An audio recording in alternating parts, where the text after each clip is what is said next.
Last we left our heroes, one of your ranks had fallen and slipped beyond the mortal realm and into the clutches of death. However, through arcane means, death is not always eternal. The battle is still ongoing, though the tides have turned in the Red Guard's favor. You return to the Soul Forge within the Red Keep and laid Alana Brawwin's body out before calling her soul back through a ritual to raise the dead.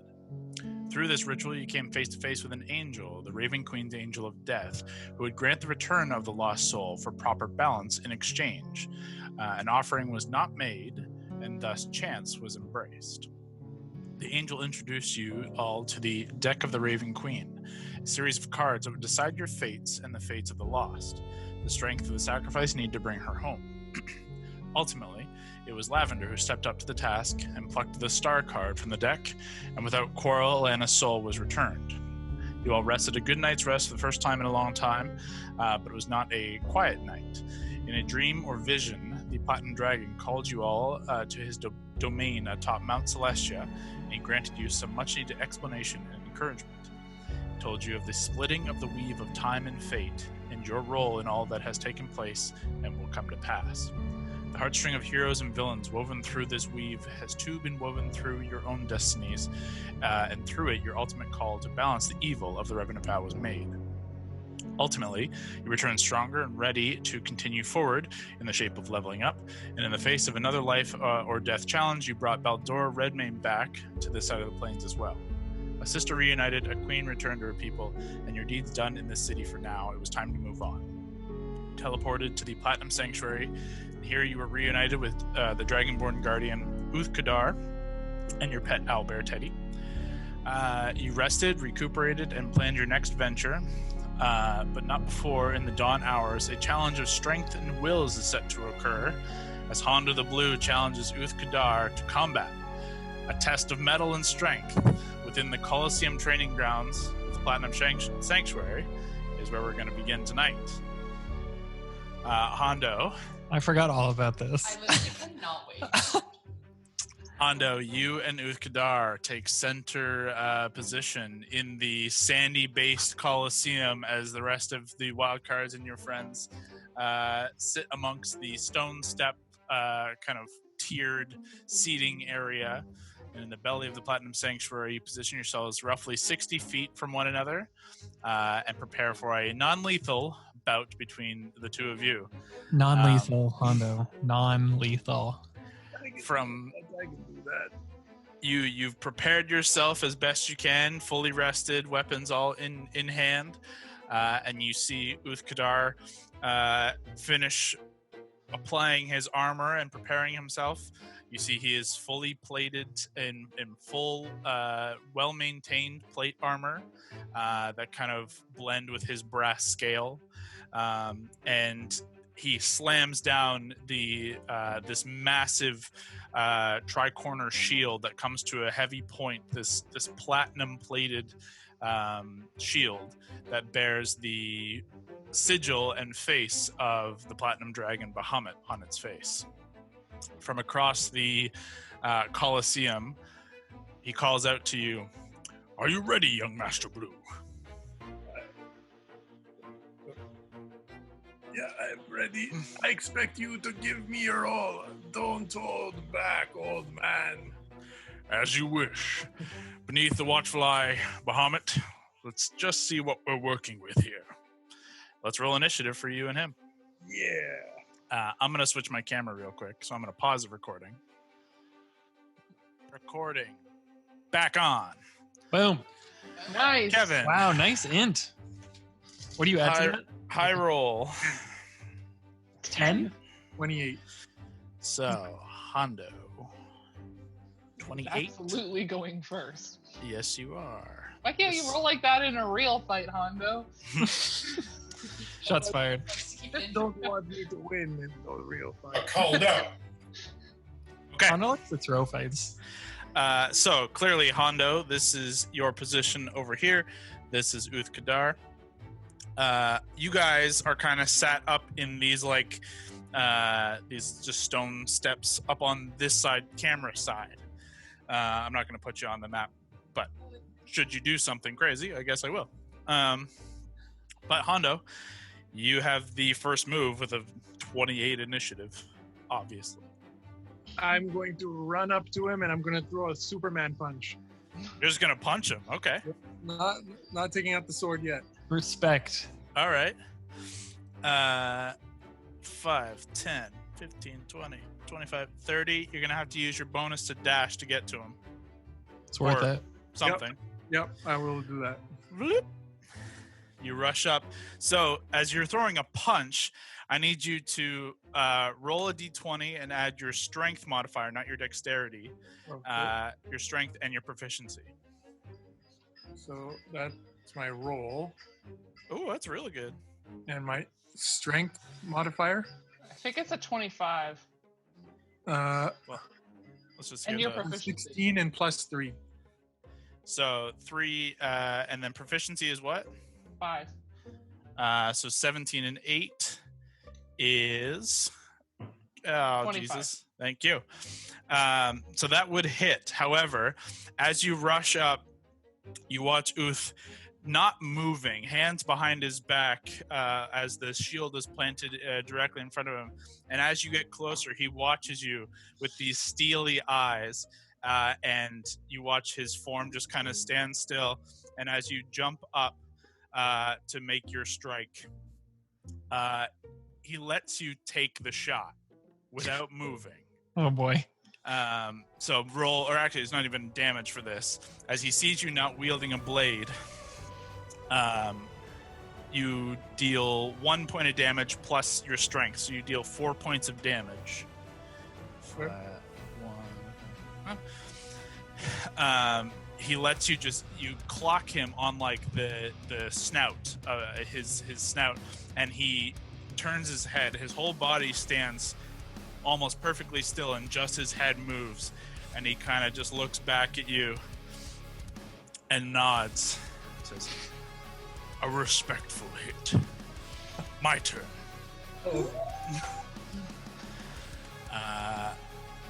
And he is going to.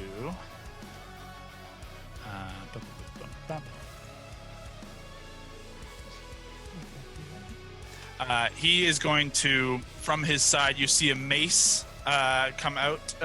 He kind of loops it out of his belt, and picking up the shield in one hand, the mace in the other, he swings with the mace to try and attack you.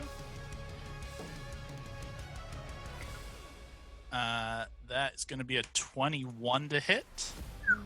That will hit. You take 6 points of bludgeoning damage. Mhm. And as he strikes you cleanly with it, you see, well, you don't see, but the crowd, your friends watch as the strike rings true. You see some golden energy kind of wrap around his hand, and he brings his hammer back down, not to swing at you, but another massive mace appears behind you. Spiritual weapon, baby. And he smacks you from behind with this large club of radiant energy as he casts, spiritual weapon. He's gonna wreck you. He's That's gonna a wipe the 20 floor. to hit. That'll do. That hits 20 hits. So that is a 4th level spiritual weapon. Hunter just dies. It wasn't non-lethal. He's dead. Gralis.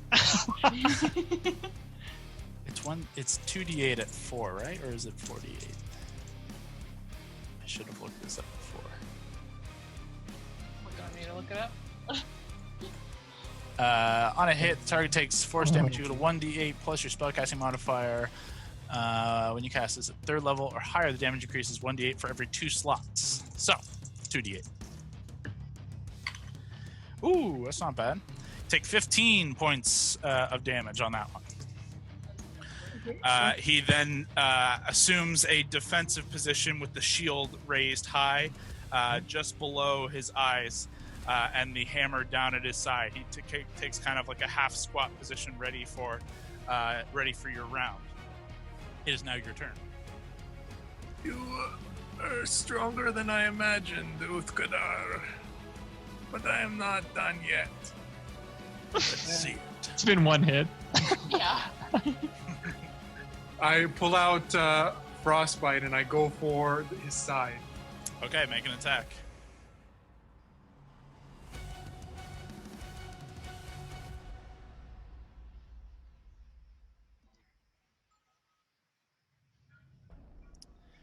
I think it's plus 10. I think that's right. As you strike, he moves but an inch, and your blade rings off his shield as he blocks the attack.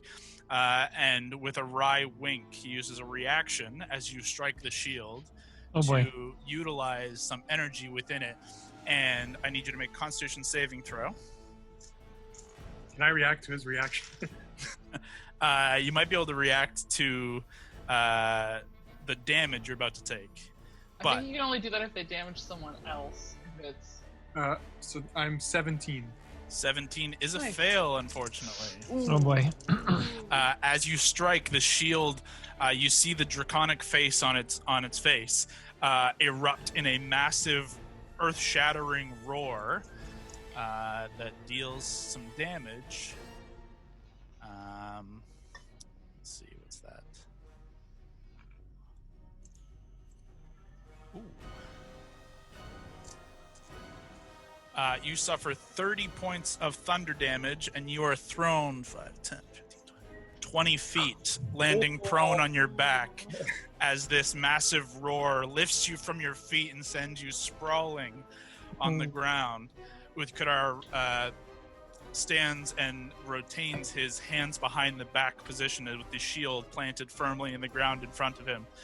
Says, "Let's take this seriously now." There was like a very audible like, oh, as he like goes flying across Yeah. the peanut gallery. Okay. It is now his turn. Oh, right. That was Honda wasn't moved yet if he wants to move. Oh, that's right. I'm sorry. So, that was your first attack. So you can use half your movement to stand up from prone. Yeah. Because that was his reaction. That's And right. he has a bonus action too. Yep. Yeah. I thought it was his turn for some reason. So it's 15 feet of movement to stand. So you dust the sand off of you and stand up. And then I will, for my bonus, I will pull out a dagger Okay. and throw it at him. You're going to throw Whisper? Yeah, I'll go with Whisper. Why not? Sure. Go Roll in your on attack. him. Go relic on relic. As you get thrown to the ground, you tumble and roll, and you stand up, kicking yourself up, dusting the sand off, spinning Whisper in one hand. You throw it as your bonus action. What's that total? Whisper is, I think, also plus 10. Plus 11. 24. Just hits. Nice. There you go. Just Hondo. As Uth picks up the shield, trying to block the attack, but you manage to sneak through his defenses, and you deal damage. Okay, so Whisper is 1d4 plus 6 plus 1d4. Yeah. Ooh, question. When Kevin ran up and punched him in the face, should he have gotten sneak attack? Or is that only a dex based? I'm gonna say no on a straight run and punch. Like, I understand he is a pirate fighter, and that like he does get like the not ricochetacity, but he does get his sneak that way. I would say not on the run and punch, Superman style. It's more on his fidelity with his blades that grants him his sneak. However, you deal how much damage? Sorry, Kev, I missed that. 11. 11 points of damage. Uth pulls Whisper out of his shoulder where it sneaks through the plate and looks at it briefly and says, "Ah, good to see you, old friend." And he throws it to the ground. It is now his turn once more. He's going to use his bonus action to send this in your face. Sends his spiritual weapon at you. But it's only a 14 to hit. That does not hit. I want to just double check that that's right. It's 15, but still, I don't think 15 hits. Nope. So it swings wide, but you get low and you dodge the attack.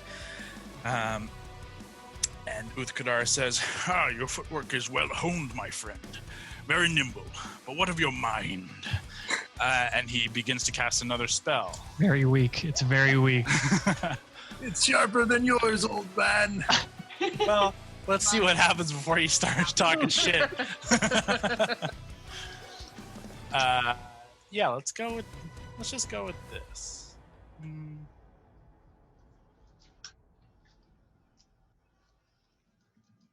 Right? Yeah. I would like you to make a wisdom saving throw. Ooh. All right. Let's see.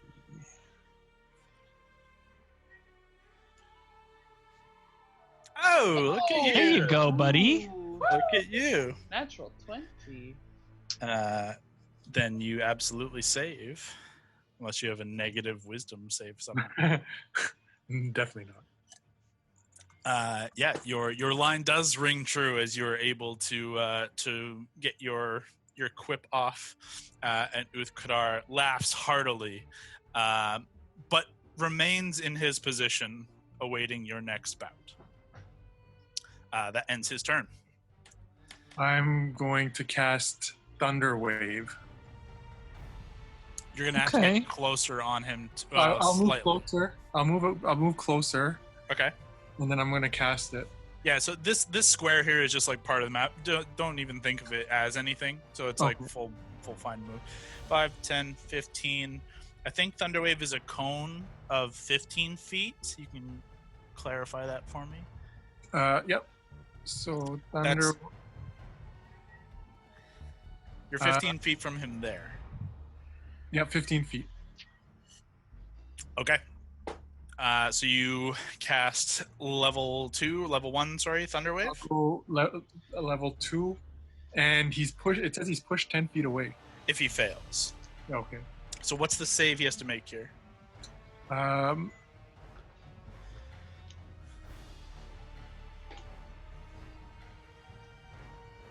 When you cast a spell using a spell slot of second level or higher, the damage increases by 1d8. It doesn't say where would I find that? It should be, when you open up the description somewhere, it should say save equals... Con 16? There you go.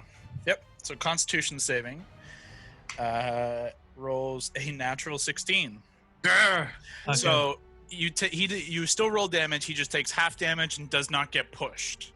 Okay. So he saves, but I believe he rolled 2d8. Yes. Someone else can confirm that.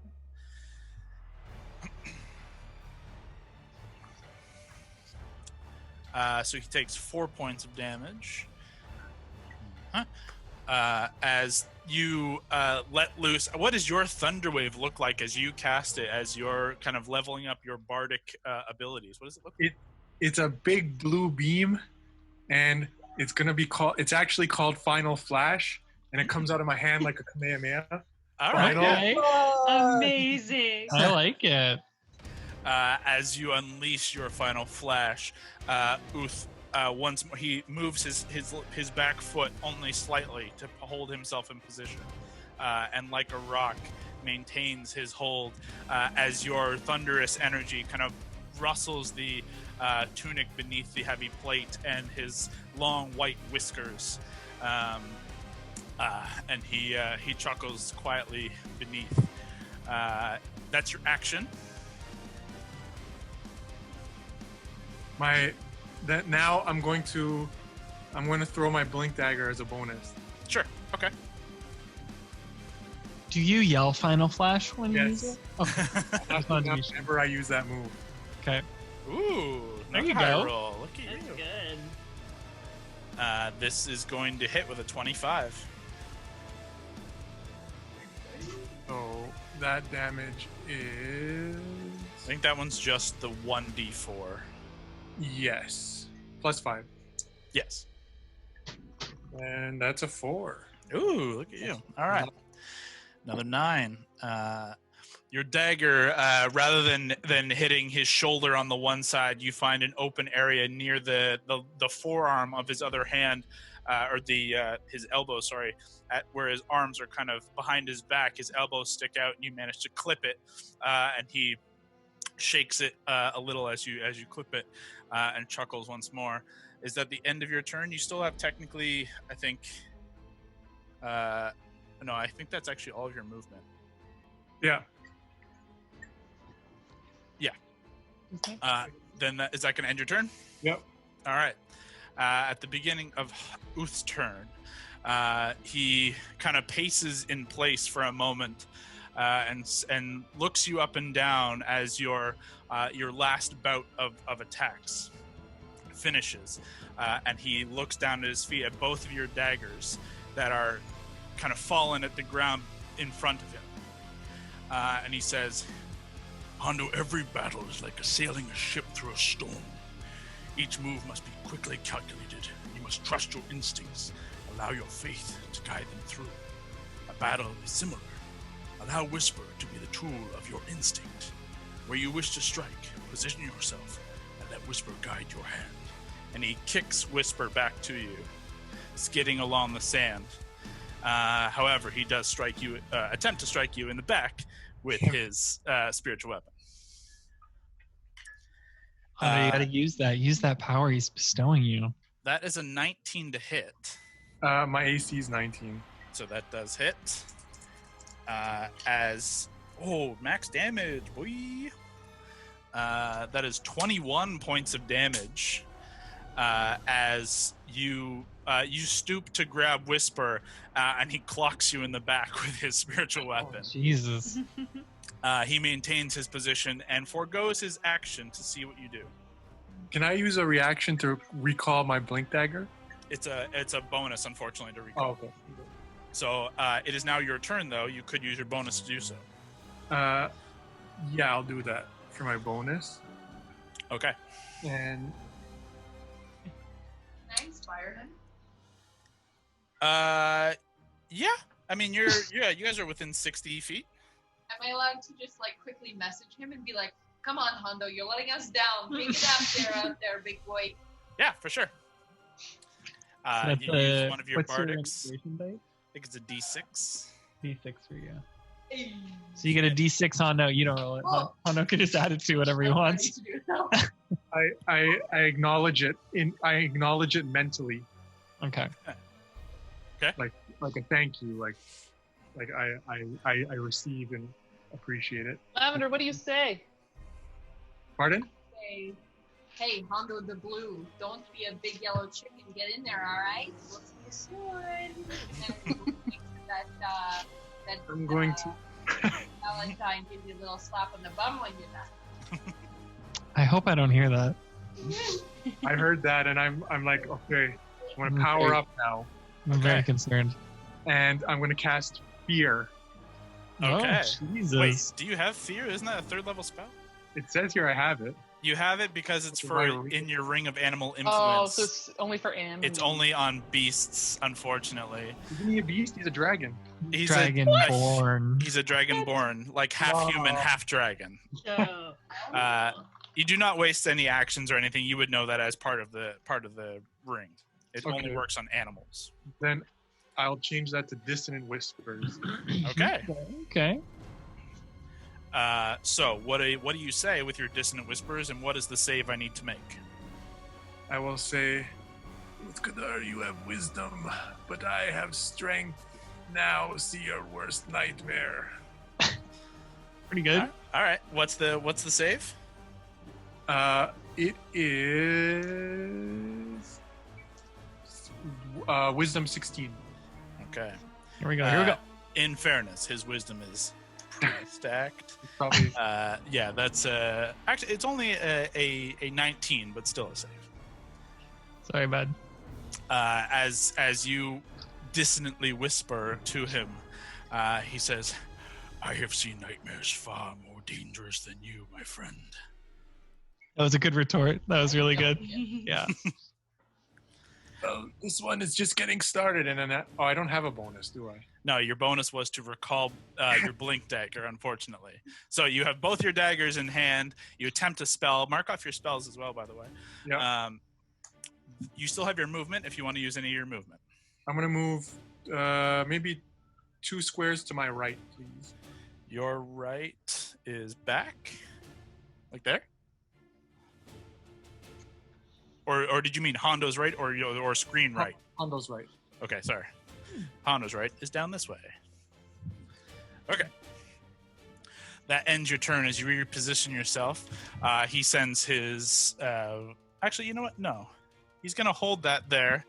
And you watch him, with one hand, scoop up Honor's Last Stand and stride into combat with you.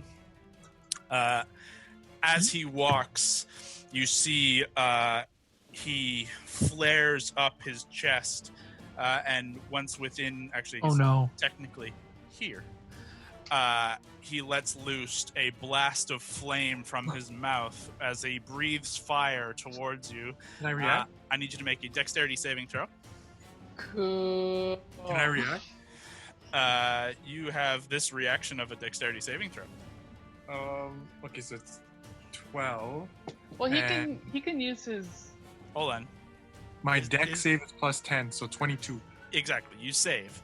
And on a success for you, you fully dodge it. He breathes this cone of flame. Actually, it's a line. Sorry. It's a line of flame that just fires out and over. And you do the splits and get down low beneath the flame, which nearly singes your hat.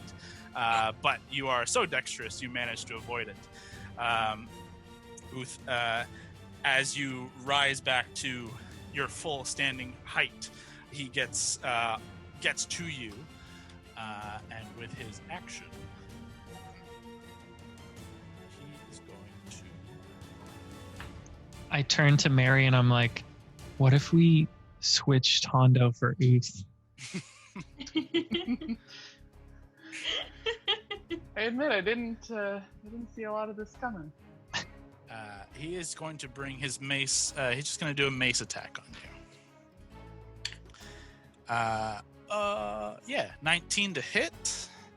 AC is 19, so yeah. Just hits. And you take 9 points of damage. And he says, "Your turn." All right, I'm gonna use Whisper. Mm-hmm. And I'm Do going, as he taught you. Do as he taught you. Trust your instincts. I'm going to close my eyes. Yes. And I'm going to stand still for a moment, just not move. Mm-hmm. And then when it seems like I'm taking too long, I'm just gonna shoot out my hand. Okay. So I'm close enough that I would hit him right away. Yep. You're within combat range, so make your attack roll.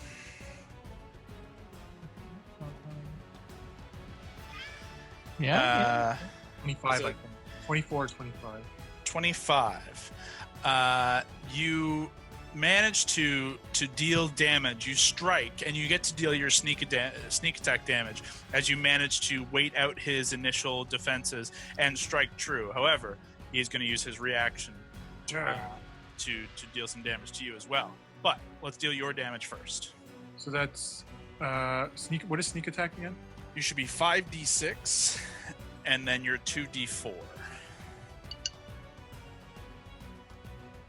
And then plus 6, so that total is this. Ooh, look at you. That's Jesus, good roll. Wow.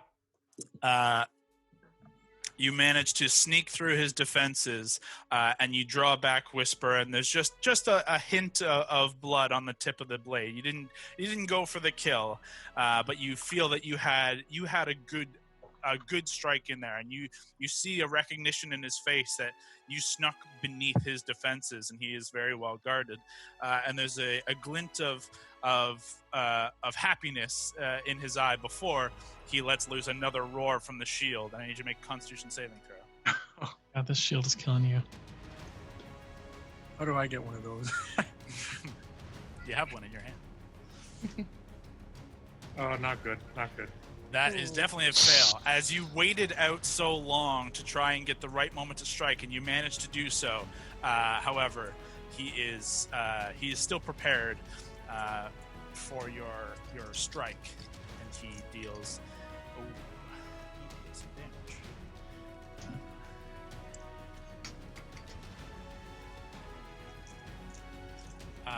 You take 32 points of thunder damage. Oof. I cover Teddy's eyes. I think that I'm knocked out. As you are thrust backwards. I tell Mary, let the boy watch, and I want Teddy to see this. You are thrust backwards, and you are knocked unconscious. However, in your mind, as you are thrown backwards, with Whisper still in hand, you feel a connection to the blade, and as you are thrown mid-air, you feel consciousness begin to kind of slip from you. You feel, however, your form shift into shadow and elongate and twist like liquid metal.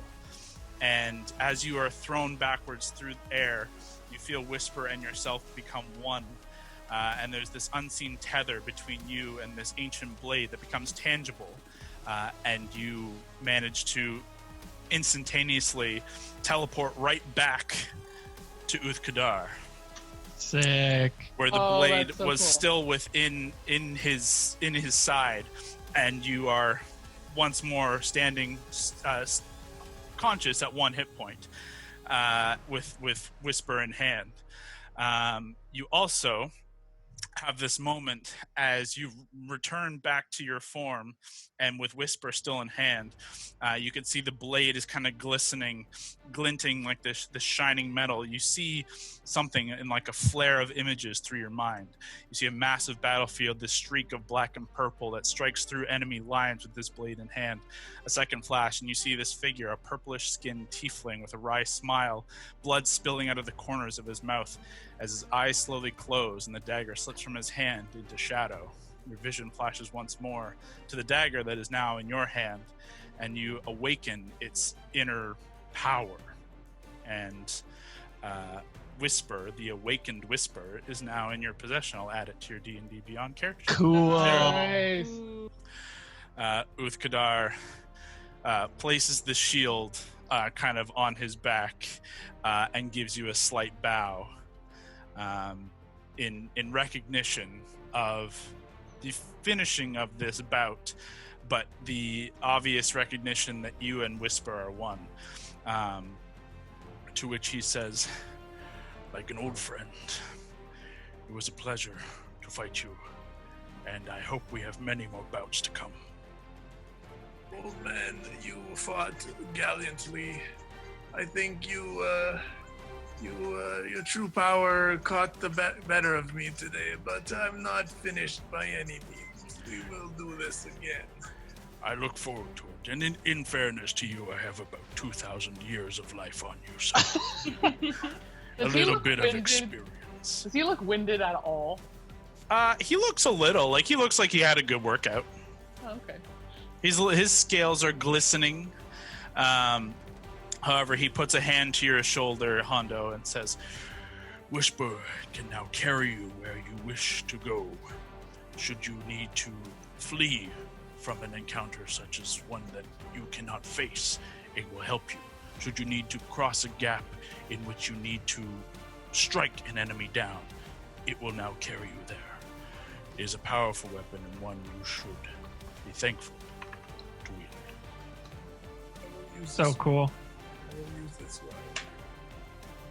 I think you will. And once you have worked with it a little more, I would like to see you on this battlefield once more. I look forward to it. There are many things we could teach one another.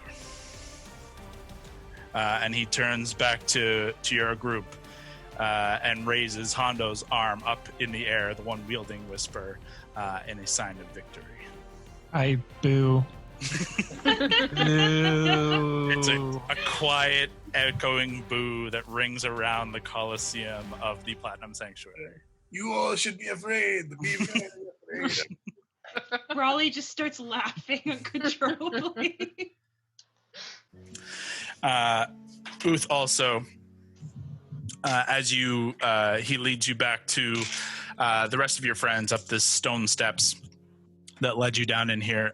He taps you once more. He's kind of been guiding you, kind of like arm on shoulder, and you feel a warmth spread across you as he heals you for 80 hit points. Wow. Shit.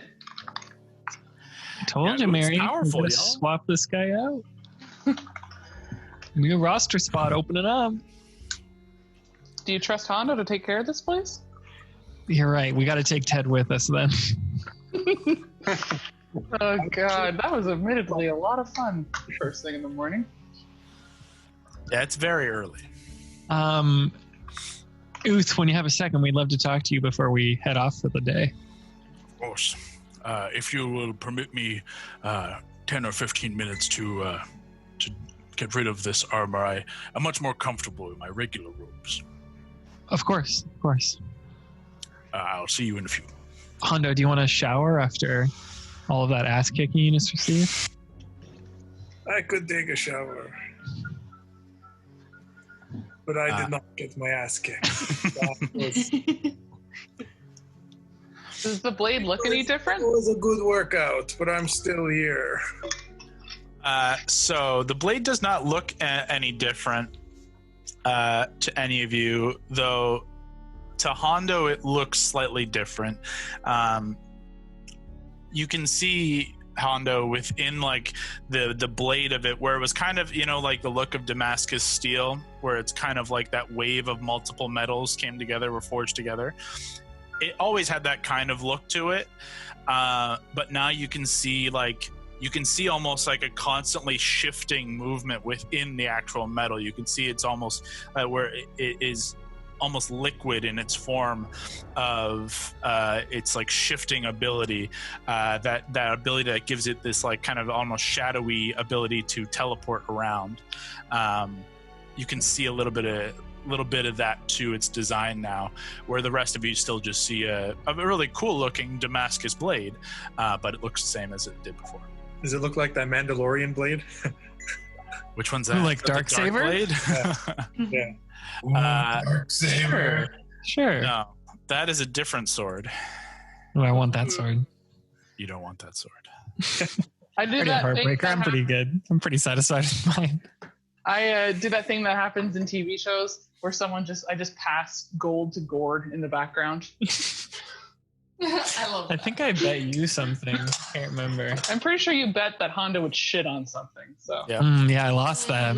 So drinks on me at the next pub in the Oasis. I think Lav bet that he would embarrass himself in some way. Well, she won that.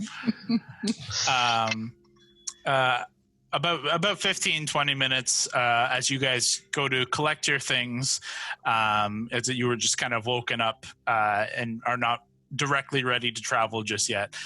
You go and grab your stuff and start getting yourselves ready as Uth rejoins your group, kind of in the middle area, in the long hall between the Hall of Heroes and like the garden kind of dining area and your rooms. He's kind of right in the middle there as he awaits you and is feeding Teddy a small piece of mango.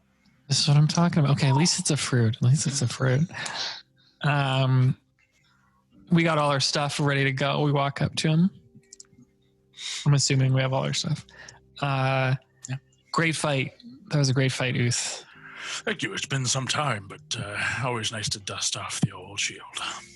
Hopefully it was very humbling for one of you. So before we go, we kept the Scourge Heart here. Mm-hmm. I was wondering if there's something else we should keep here. And I'll take out the gate gem apparatus. I think that's what it's called. So we took from Carval, the evil necromancer. It's like, do you want to describe it?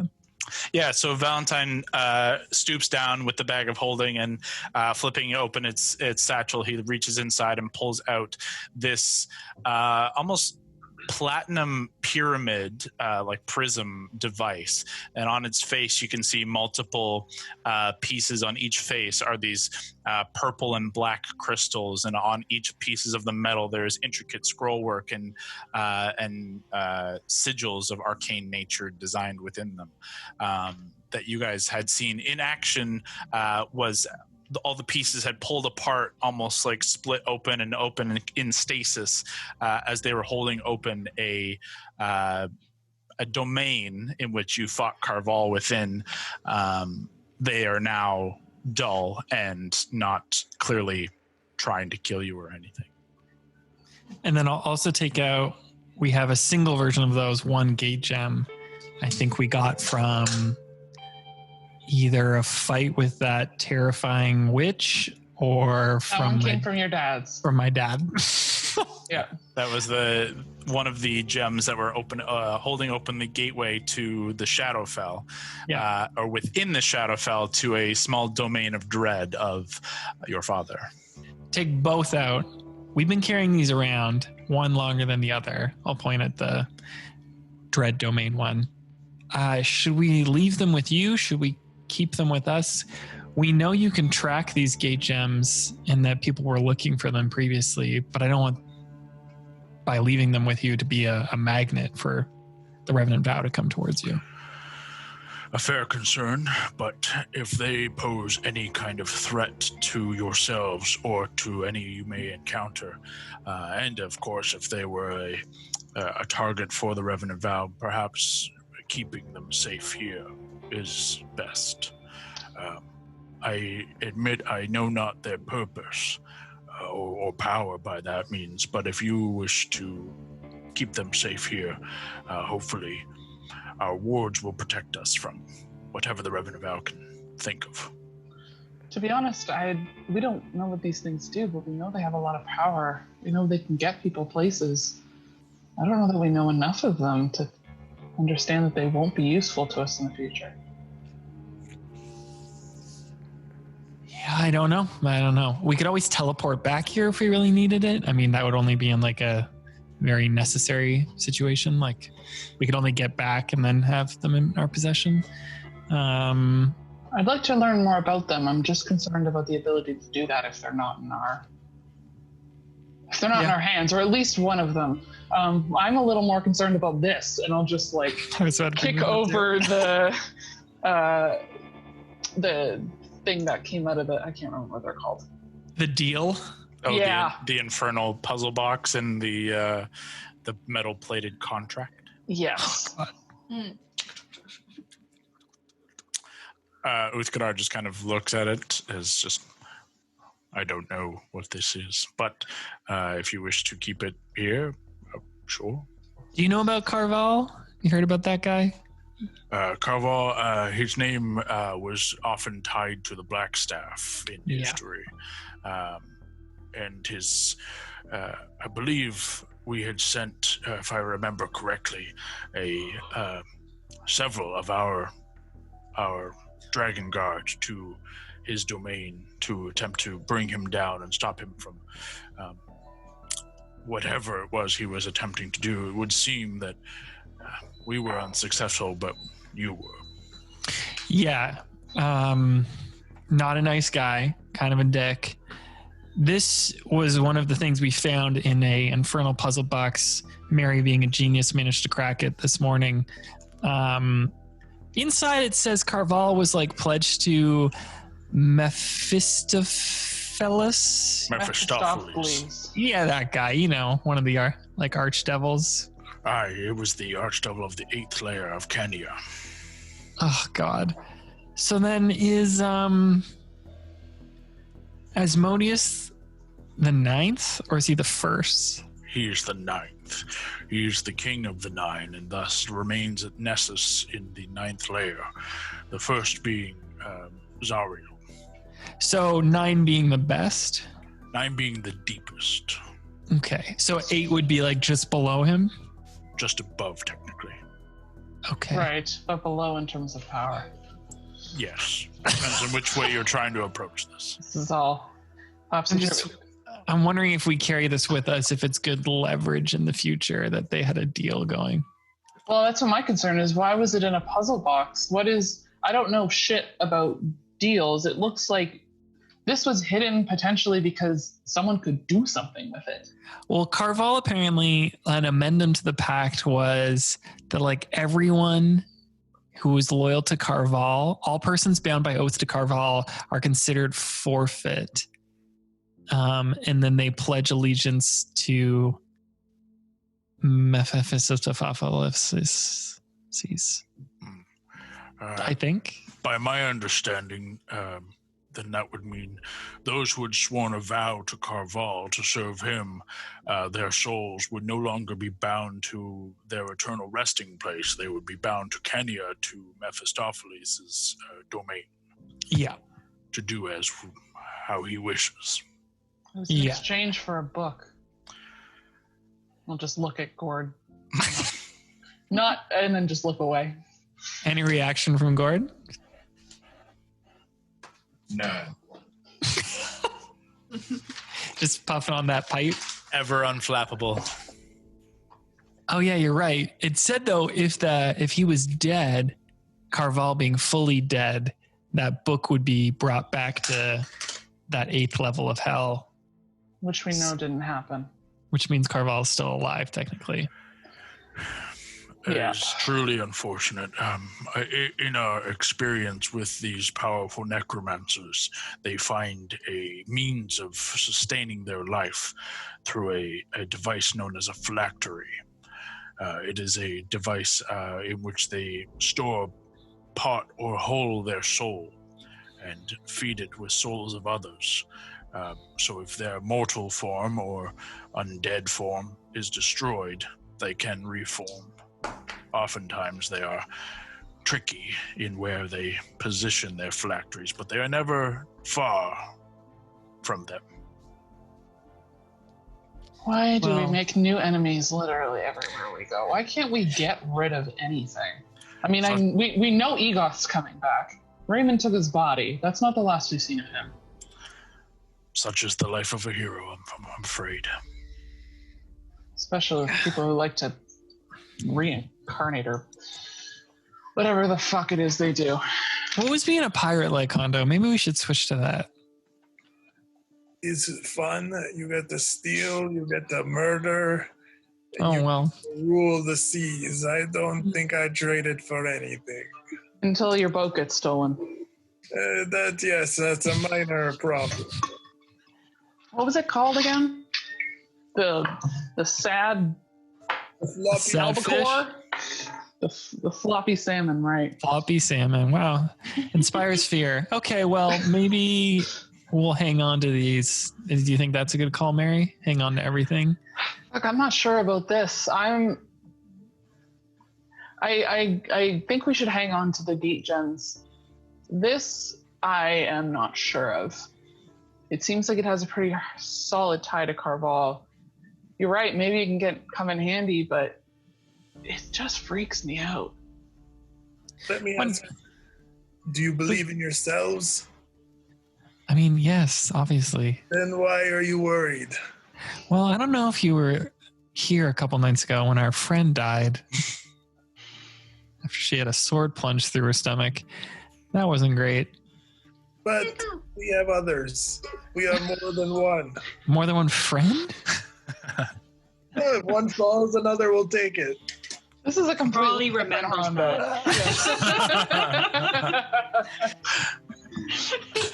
All right. Why don't we just keep everything? Why don't we leave the contract here? We can always come back for it, and let's take the gate gem. I have an idea before you do that. Okay. I will, because it's all carved into this, right, Kyle? Yeah. Okay. I'm going to get some pieces of paper and just do like a rubbing of it, just so we have a copy of exactly what it says. Great idea. Sure. And then give them to Val to tuck into his book. Mm-hmm. You would more than likely grab pages from his book to do. Yeah, I'd probably just ask for his book and then just start ripping out pages. Yeah. easy enough with your pieces of charcoal and writing materials in the book. You make a significant rubbing of the plaques, and though they are in a language none of you can directly read, you have abilities within your group to read it, and you do know the gist of what it was saying, if not the exact wording. Perfect. Then I think we're good. We'll leave the official copy here and be on our way. Luke, is there anything we need to know about the center or the Sea of Glass? Is that where we said we were going?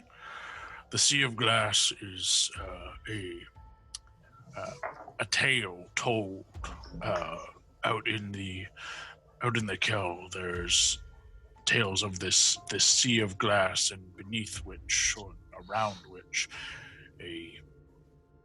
a beast of sorts domains. It was in the area of where a significant battle in the Reckoning took place. Thus, I would imagine you will find what it is you're looking for. Shit. Okay. Sorry, go ahead. One last thing. Mary, why don't you touch on this before I switch gears entirely? Oh, I was just going to ask if we had any indication of direction outside of what we know already. Just vaguely near the center, near the scar. That's all we heard. We can get an aerial perspective, so I think we should be okay. So long as there's not too many storms in the desert. We don't want Hondo to almost get the carpet hit by lightning again. A word of caution, the Kell Desert is not a pleasant area to travel. Storms of both sand and lightning are quite common, especially near the scar. The scar itself is treachery incarnate. You will face more than just the desert there. You're seeing your own friend eat his finger? You know what? This desert sounds like a piece of cake compared to the abyss. I think we're ready. I forgot that happened. Yeah. I will never forget Hondo eating his own finger. So Which finger was it? Yeah, not any of them is bad. Any is bad. What's our plan then? Are we just traveling north, or are we going to? Well, speaking of eating, Uth, I want to focus back on Teddy's diet because he's looking a little round. He is a growing owlbear. He needs much sustenance. I agree, but you know that workout you just did with Hondo? Perhaps we could get him on that kind of like physical exercise routine. I think he's ready to be trained in fighting. He will be trained in the ways of the owlbear, not in fighting. Combat owlbear. His purpose is not for fighting. Sounds like somebody's parenting skills are to say yes at the checkout. A little discipline goes a long way there. Ooh. Were your parents very disciplinary? Please don't talk about my parents. You don't really talk about your parents much. Do you want to share that now before we go on this journey? How did we get on this topic? Ooh, what have you been doing? Okay, where are we going now? I don't even know. All right. That sounds great, Oos. Maybe just a little less carbohydrates, but anyways, I think you got a good thing going here. So, what? He's fluffy. And I like poke his side. I think he's kind of fucking cute. He is cute. Ted, you're perfect. Any shape you are perfect. I just want you to be fit, healthy, and ready to adventure with us because you're my son. He just rolls over. Oh God. I wipe my eyes and let's get ready to go. He nuzzles him. Oh. Oh no. Uth scoops him up. Uth, next time we see you, I hope we have another relic to show our worth. I hope so too. It would be very good to have you on your path on this first trial of body done. Well, we're very good at straying from the path, so let's be off. I wish you the best of luck. May Bahamut watch over you. Yep. May Bahamut watch over us. Okay. And peace be with you. All right. I mount Fern. Yeah, so I guess this is the part where we try and fly towards the Sea of Glass. Yeah, well, let's at least get topside and see what we're dealing with today. It looked like it was going to storm yet last night. Remember that like running gag where we buy horses and they always die? Very consistently. Or we forget about them and then they're dead. They start. Okay, so in terms of mobility, we have a carpet that seats 4. Brawley rides Keith. I can ride Fern. So we're okay then. Because Hondo, Lav, Mary, Gord could go on it. Right. Gord usually tends to turn into a camel or something. True.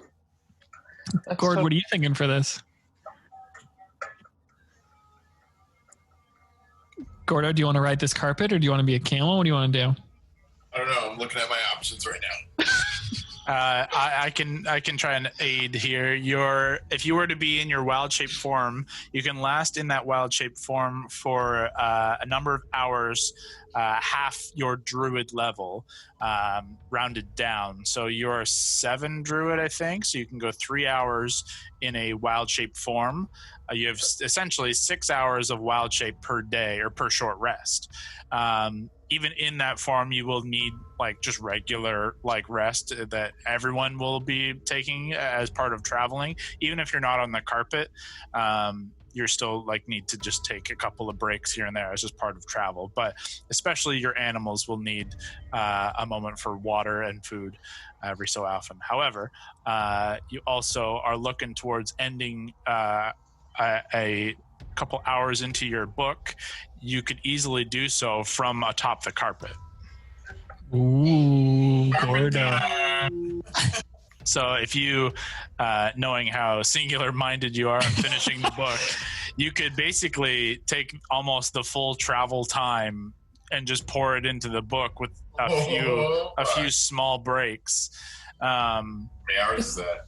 I'm very worried about this. With some people right beside you who are going to see what you're doing. Can I be like heading board? Why you mind your fucking business? Because you're half a foot away from me. It's not a big carpet. Gore, did you hear what Lav said? Can I be just like sitting like behind Gord, but I can't see his book, but I'm just like petting his neck?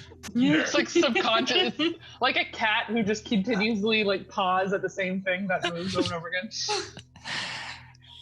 You allow that. So how you guys want to travel is up to you. However, let's just get you on the way. So as you guys group up on the platform and rise up into the brilliantly blazing sunlight of the southern edge of the Kel Desert, you do have a map of the Kel. And I have it. I can resend. Yeah. Okay. Even just looking over the map, though, you can see roughly where you're positioned at. As you've you've seen before, you're kind of on a square mesa on that map. It's kind of in the southern edge. There is a road to the south that kind of loops up and around towards like the eastern passage where Verdantia would be, and then would connect with another roadway in the north that loops up and beneath the Adversal Mountains. If you were to take the Wayfarers Road south, which is that one, by your rough calculations, to get to the Firefly, which is the last known destination I was told, what is anywhere from 10 to 12 days of travel. Oh my God. Cutting through the center via Celestia's Way, as also noted on the map there, that kind of skirts just past the Scar and is almost a direct path from the Oasis across to the Firefly. You can cut that travel time probably in half, close to anywhere from 4 to 6 days. However, you are well aware that it is a far more treacherous way to travel as you get closer and closer to the Scar. I think we should need to go close to the Scar, and I feel like that's probably where it is, like, or where it's near. So I think if we take that Celestia's Way one, that's probably a good idea. We also don't have a lot of time. We can't spend 2 weeks. So maybe we try and take the Celestia's Way towards the Firefly, but try and get close to the Scar, Like, the scar seems magical in origin. If I was a spooky monster guarding an ancient relic of power, that's probably where I'd be. Yeah. We'll just have to... we'll have to make a point to... If we meet anyone, talk to people. See if we can get any other rumors about this. Yeah.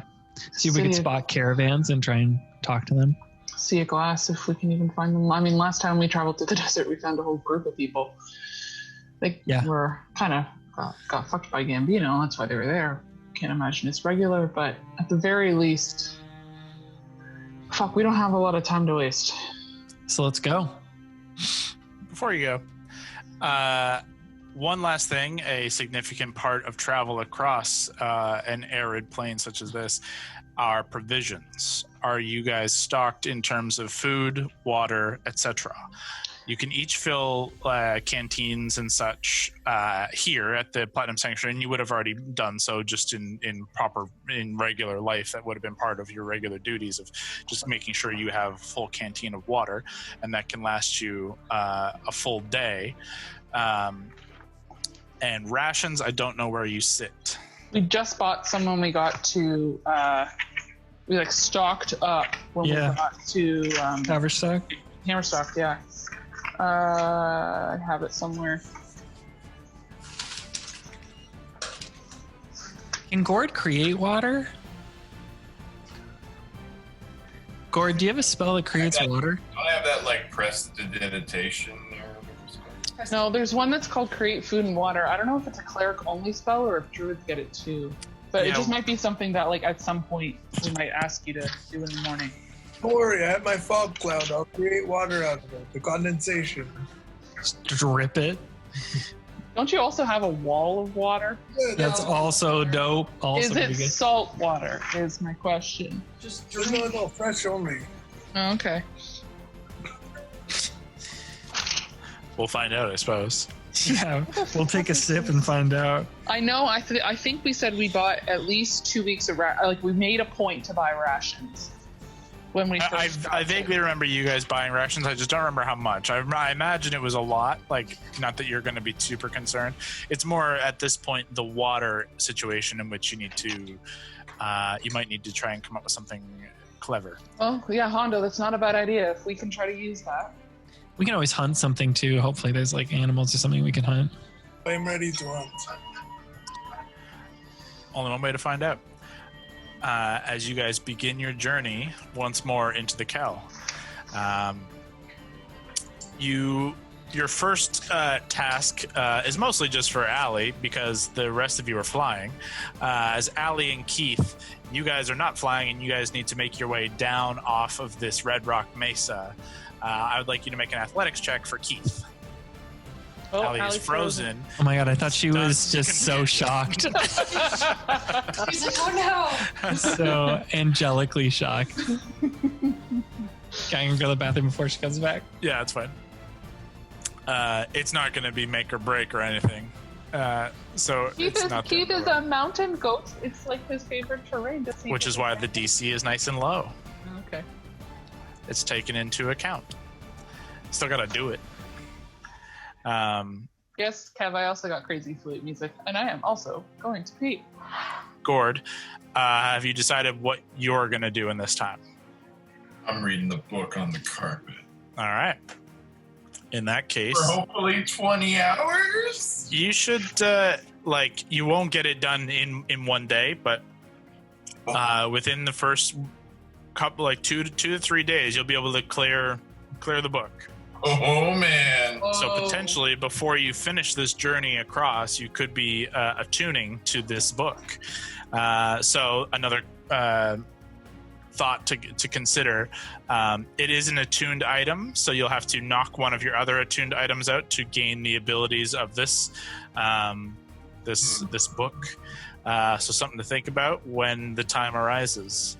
But for now, you're fine, as you are going to read along the way. Allie, you cut out on us, but you're back. Keith needs to make an athletics check. Okay. That was freaky because you all froze.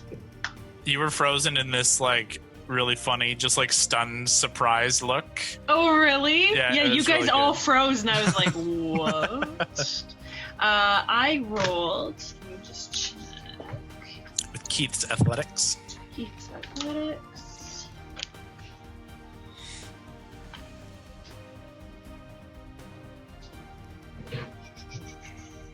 $17. Perfect. With relative ease and relative grace from a giant mountain goat, Keith makes his way down this red rock mesa in pretty good time, though it is kind of a slower journey for the rest of you on the carpet and on Fern, just to wait while Keith does make this trek down to ground level and into the sands of the Kell. But he does it relatively quickly, given his nature.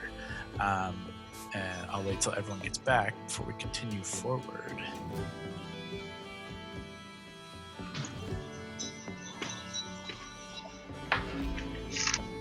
Oh, Kev, I gotta put your new whisper in D&D Beyond.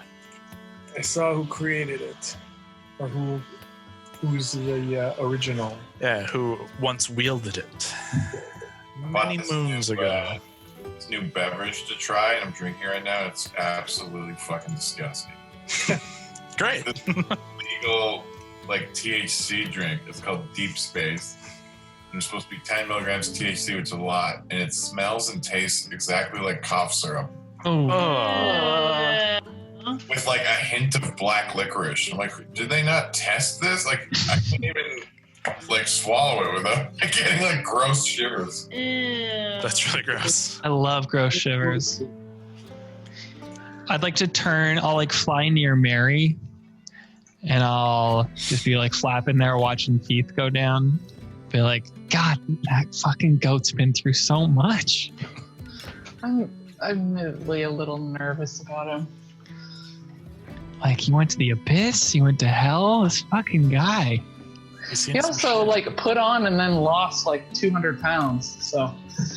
This is what I'm worried about with little Ted. Teddy will be fine, Valentine. If he has a little extra weight on him, it's not going to kill him. All right. Kev, if you refresh your character sheet, you should have a new whisper in there, which is a slightly better whisper. Should say awakened beside it. Cool. That's cool. So you can read up on the new abilities it has, and it also should be an increase to attack damage rolls, and instead of 1d4 psychic, it's 2d4 psychic damage. Oh, shit.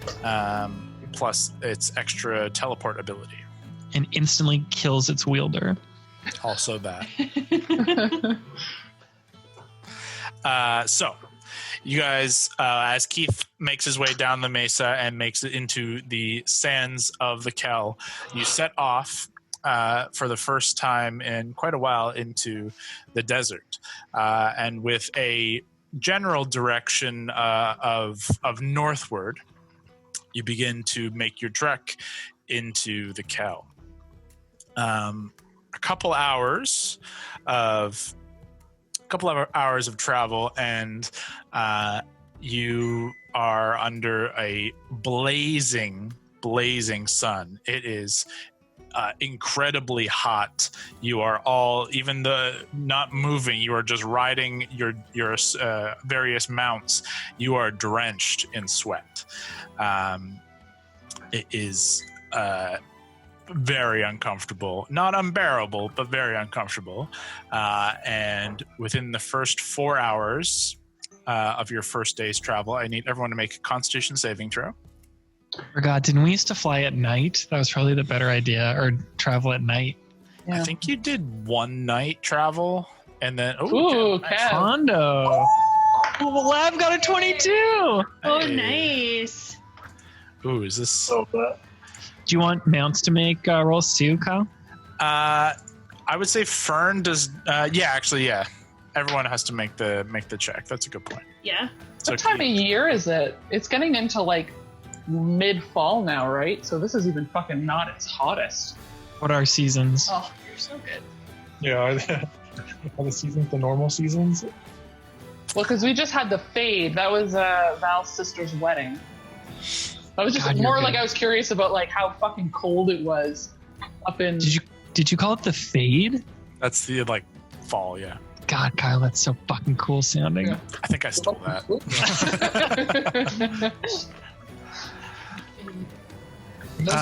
So it must have been really fucking cold from where we just came from, too. Con saving throws, sorry? Con save. So Lav and Kev, you guys are fucking great. You're 20s, totally fine. I'm very calm after coming work. I'm on the carpet. I'm just relaxed. Hondo just got his ass kicked. I'm so good about that. Things are great. It's your turn now, everybody else. Things are good. Val and Fern. Val got 18 and Fern got 12. Okay, you guys are fine. Alana and Keith. I rolled 21 and Keith got 14. Totally fine. Go. Mary and Gord. I got a 27. You're Jesus. totally fine. Gord. My page is loading. Hold on. Down in that cough syrup. Wait. Where's the dice going? I think you might have to turn them back on. If you click the drop down on your name, the very bottom, there's like a dice rolling on and off switch. Oh, cool. Yeah, I have that on. I'm clicking the corner one, but it just keeps like not. Try the actual Oh, like. fuck, never mind. I'm doing it right. I was gonna say, can't you just click the save and it'll tell you what it is? Yeah, Constitution. Constitution saving throw, yeah. 8. That's You your rolled it. save? I rolled a 6 plus 2. Okay. Well, you are covered in fur. Yeah, I was just about to say, Gord, your fur-covered form does not fare well under the blazing sun. And though you don't even really pay attention to it because you're so engrossed in the first 4 hours of this book and you're slowly reaching its end, you can feel this, icy, like, cool come over you as you are continuously absorbing this information, and it is combating the heat, at least within your mind. However, your body is now exhausted by 1 point, so you are currently exhausted. 4 hours of travel in, you reach Ali has 2 points of not 2 points of exhaustion, but a -2 penalty to attack saves and checks. So keep that in mind, -2, but it wouldn't have made a difference there. Okay. You rolled 1,000. You guys, at the midpoint of the day, actually probably not midpoint, you guys started your travel pretty early, but 4 hours of travel after the fight, yeah, you're about midday. About noon, at the apex of the sun, you can see the heat just rising off of the sand dunes ahead of you, and you are up and down these sand dunes, and you are slowly making your way. Those of you who are flying find it a little easier.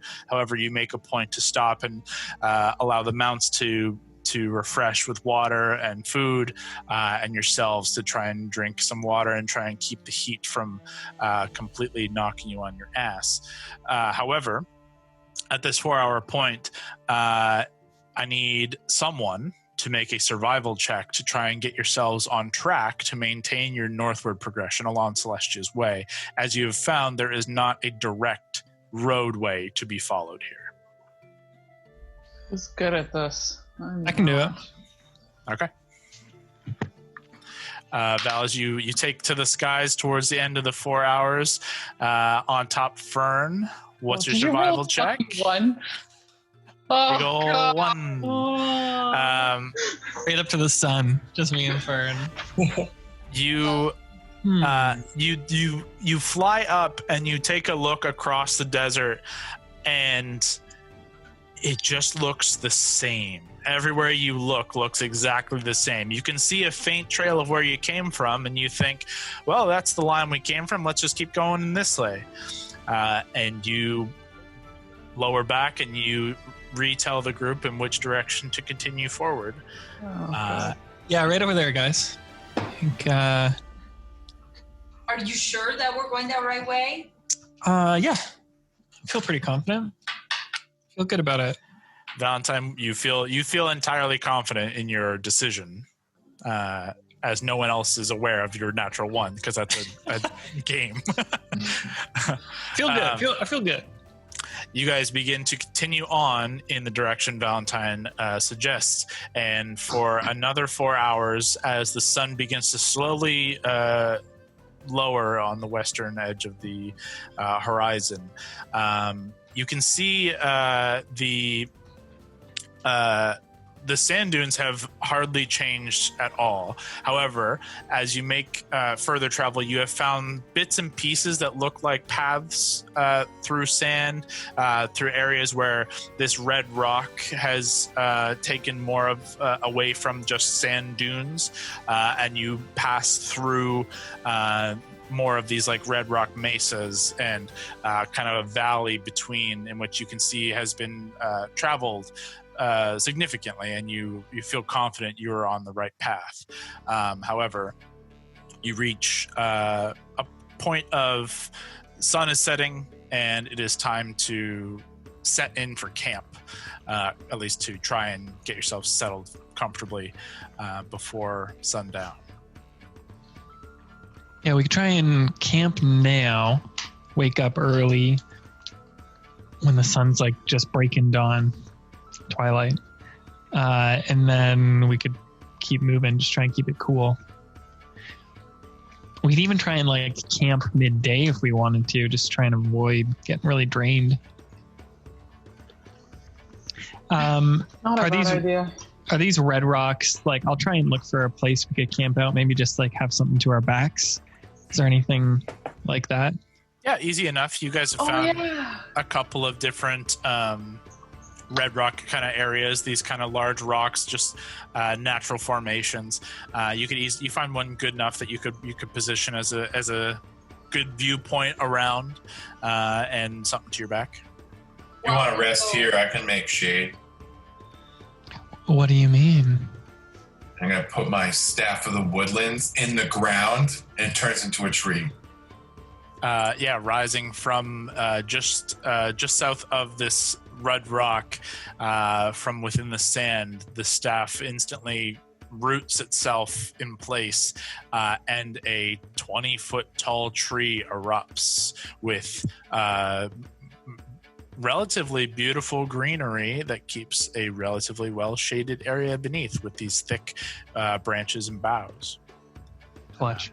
While we keep on going, I don't know, I've never really shared this about myself with all of you, but I am a very talented, amazing, inspiring artist, and I think that I should leave some hieroglyphics on the way, so if we get lost, we could always backtrack. Sure. I mean, yeah. I'll leave them on the rocks. I mean, I doubt like your skill, but I think that'd be very helpful. Here, I'll write one right now. Lab was W-U-Z here. You know, was is actually spelled with an A. Was here. Okay. Please write to me. Okay. This Are you writing it? With prestidigitation. Okay. Sure. I think that only lasts an hour, just so Amanda knows. I'll still do it.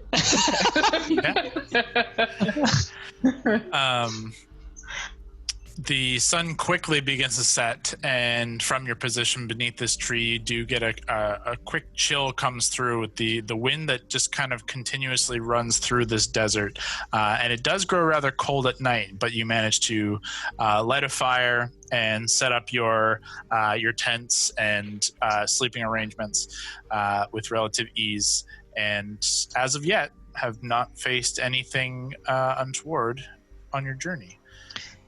If we make camp, and while Lav's writing that, I'll go to some back pages of my book and kind of rip them out. And if I have any spare ink and like a spare piece of quill, I'll just walk up to Lav and be like, "You like what? You were going to say something?" Sorry, don't look at my art, because on the artist's lab was here, and around it says Raleigh plus lab equals BFF. Because Val is weird. Hondo is blue, and that's pretty cool. I just thought like you seem to like drawing stuff, and I don't know if you want to start a notebook of your own. I like to write stuff down as we go. Kind of like helps the memory. I can have this. Yeah, so I was wondering, like, do you want this? Do you want? I'm gonna ask you back later. No, like if you wanted this, if you wanted my kindness, you can have it. You just have to say, "I would like this, Valentine." She like pauses and stares at it, and it's like, no, don't. Here, you should take it. No, you don't want to own him anything. So is this even? You're just gifting this to me. Does that say Valentine is weird on the ground Thank there? you so much. I would love to have it. Okay, great. And she takes it and she like scurries away. Great. All right. Mary. Bruce. Wrong. Gord, as you guys settle into camp and you settle into your sleeping quarters for the night, you can knock in an additional 10 hours into that book. So it should put you at 70 of 80. Yeah, I have 60 in my note. So you're at 70 by the time you go to sleep. And then if you were to repeat the same thing tomorrow, it would be done by nightfall. Done the book? How much do you need? 80 hours. Oh, fuck. So if you were essentially, basically it pulls you out of doing most anything else through like the travel. But if you were to just sit on the carpet and read, and by the time you camp and into nightfall, you'll be done it tomorrow. I'd say anytime, like, because Mary's so close, not like, she'd be checking on Gord. Like, just nothing specific, but just every time he has the book out, she's just nervously checking on him. Just to make sure that he's okay. Make a retro perception check, just to see how much you can kind of glean. Does Gord still have his ever-present hiding what his face looks like now? I'm kind of assuming he made a point of saying that. Yeah. Perception, you said, right? Mm-hmm. It's a 14, so it's 20 total. Okay. Throughout the day's travel, you're focused mostly on the horizon. You're focused mostly on the potential dangers outside. But whenever you have a chance, you glance towards what it is he's working on, what it is he's looking at. And every time, whether it's the page he happens to be on or what it is, the information is like inexplicable to you, but like it's not even legible. Like you're not even sure it's language. It doesn't even look like you can't comprehend it. And you try every now and again just to try and focus on a page, and it is trying to read something underwater, and in the wrong language that you've never seen before. But Gord seems to be understanding it and fully engrossed in it. Okay. Yeah, I was more just checking to make sure Gord's like okay. He is unflappable. Yeah. But night falls. Anything else you guys are gonna do? How late at nighttime is it? Is it worth us trying to stay up a little bit, guys, so that we can try to sleep through? I was thinking of going to bed early so we could try and get up early. Wake up before the sun rises. Yeah, it's not a bad idea. And then try and nap at midday. We could do the tree thing again. No napping. We can go through.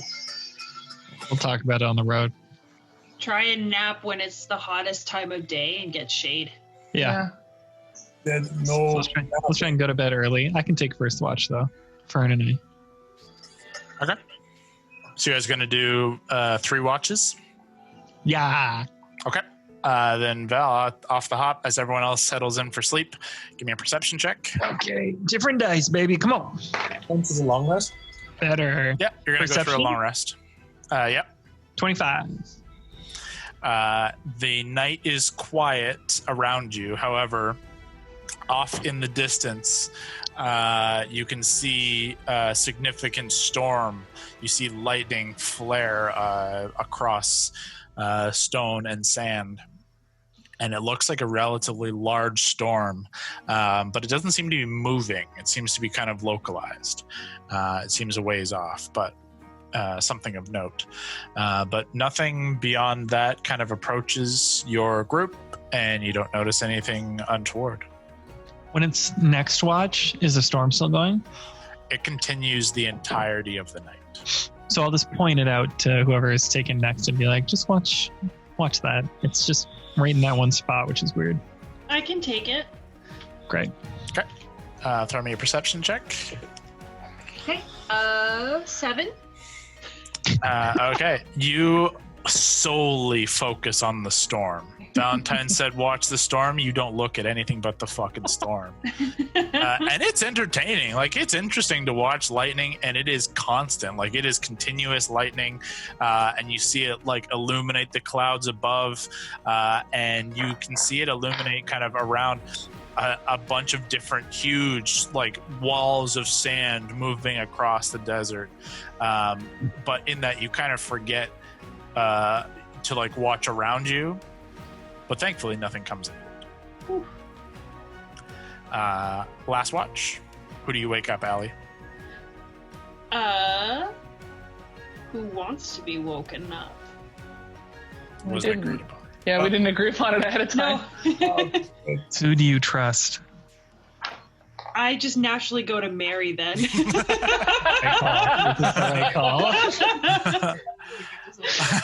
I'm like, sorry to wake you up, but Oh, it's fine. it's watch time. All right.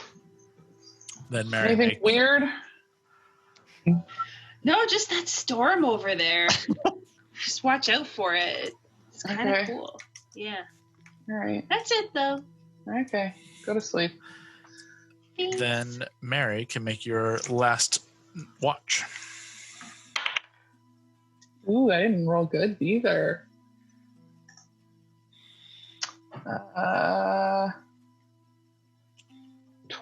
13. Okay.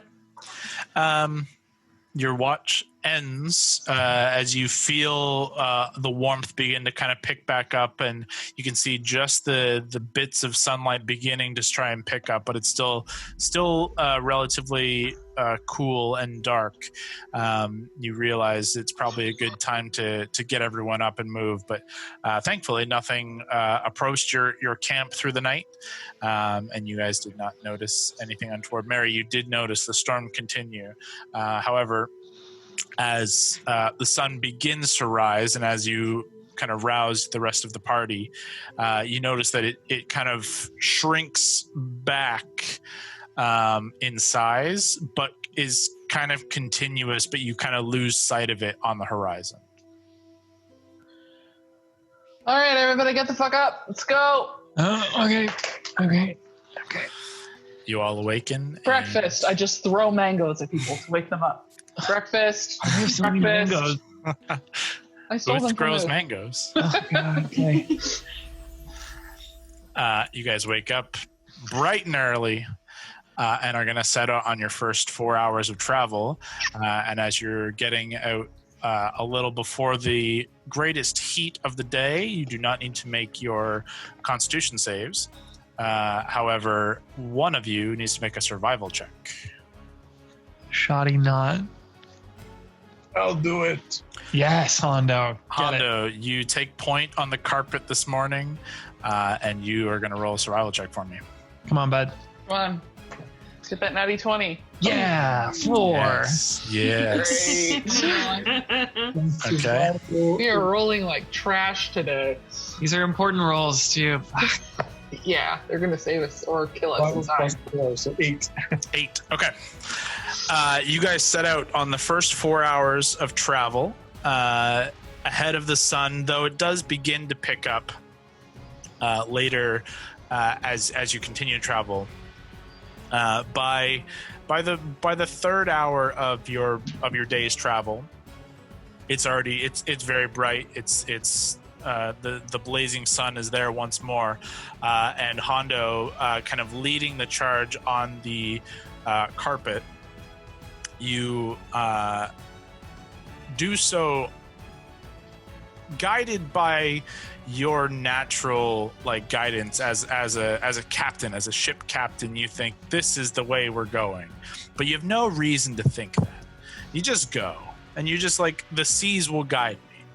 However, the seas of the desert are fickle, and they are not on your side today, as you all of you are suddenly very quickly swept up into a fast-moving sandstorm.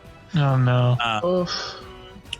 Almost without warning and without preparation, the sands begin to quickly whip up around you, and as you are kind of funneling down to try and get away from them, Hondo and everyone, you follow into this kind of line within these rock kind of valleys, but the wind and sand just whips in at your back and then whips forward at your front, and suddenly you do not see anything within 5 feet in front of you, and it is painful to your eyes, to your face.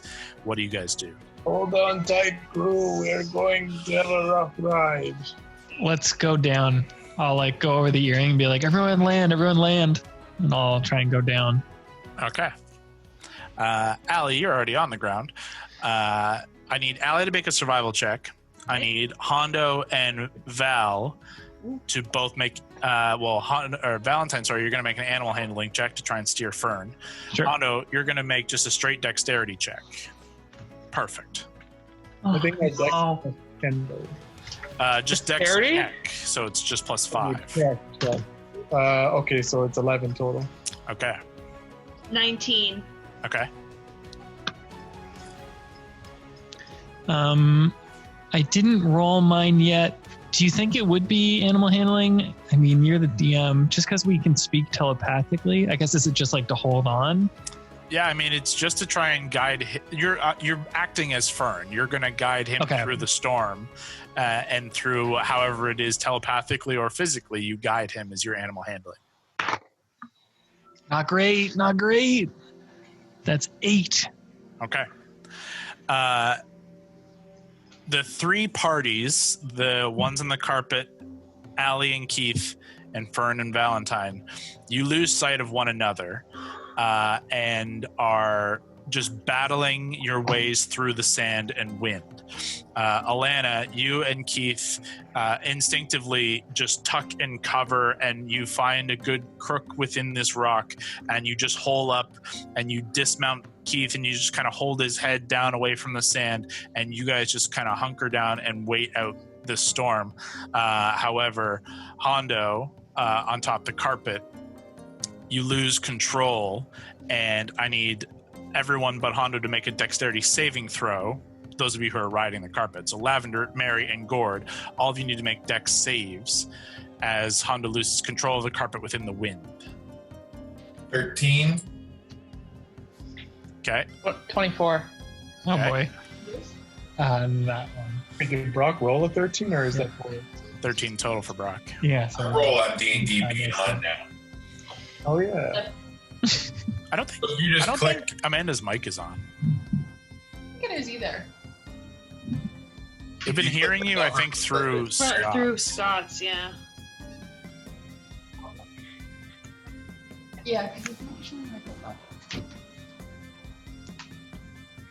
Sorry, Brock, what did you roll? 13. Okay.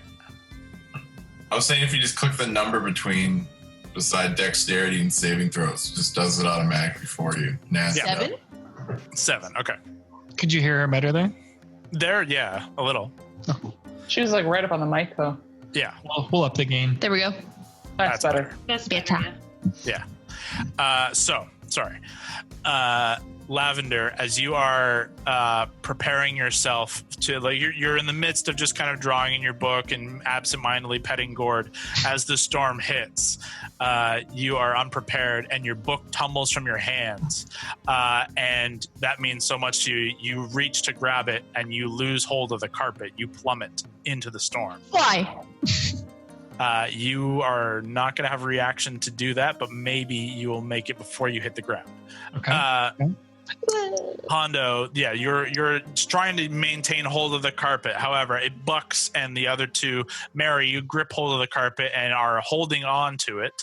Though you've been thrown from it, you are holding on. Gord, you slip, and your book also tumbles out of hand. Ooh. Out of hand and out of sight, but you maintain hold of the carpet. Gord. I roll luck to grab the book while I fall. I'll let you roll luck to see if you can roll a better dexterity save. Shit. Where's that luck? Should be in your features and traits, I think, at the very bottom under feats.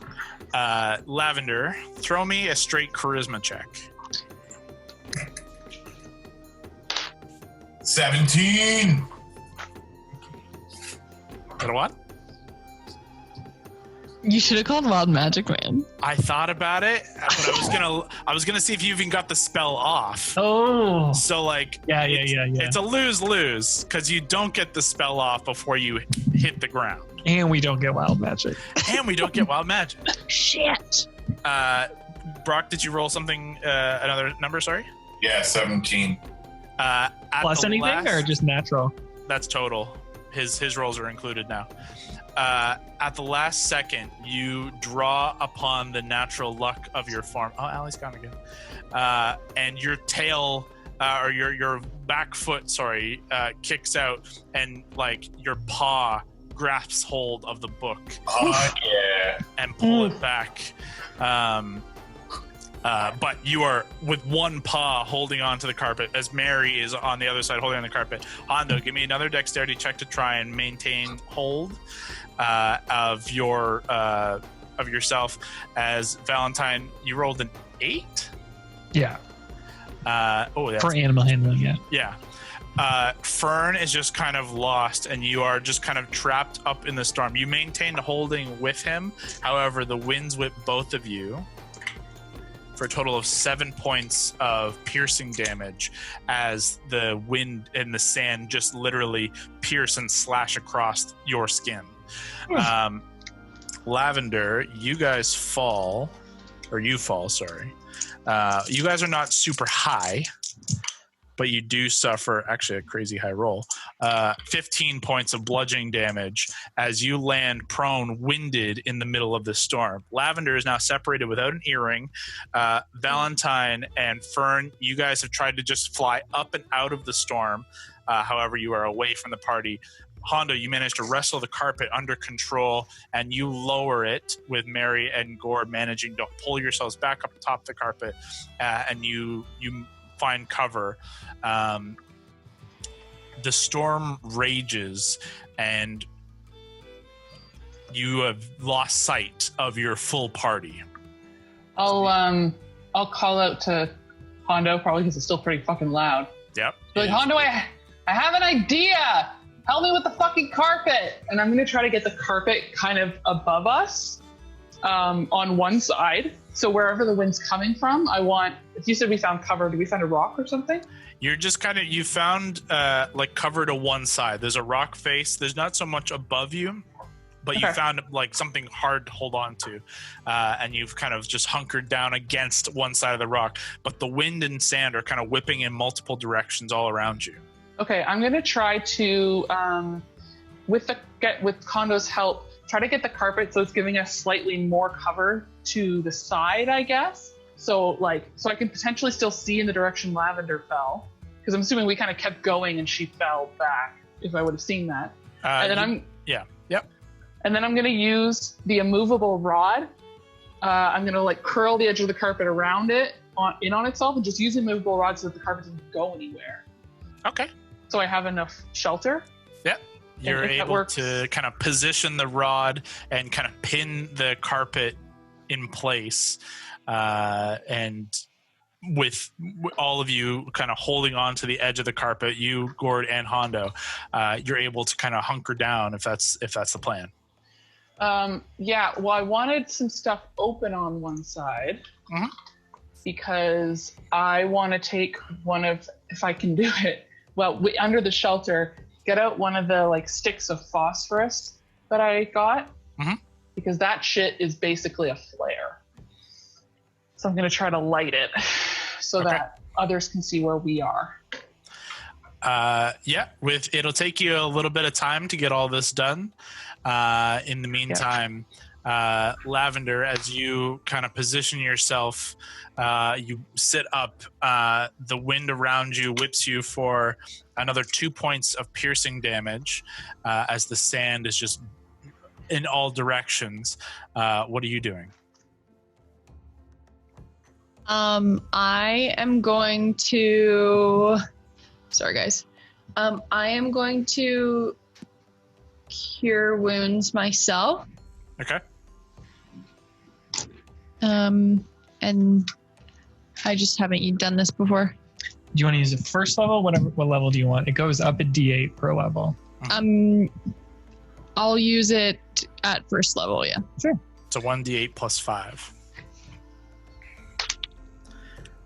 10? Okay. You use that back to your health. Yep, so you heal yourself up. However, as you quickly cast the spell on yourself, you are separated from everybody, and you do not have a rock nearby. You are in the middle of sand dunes and storm. I'd like you to make a perception check at disadvantage.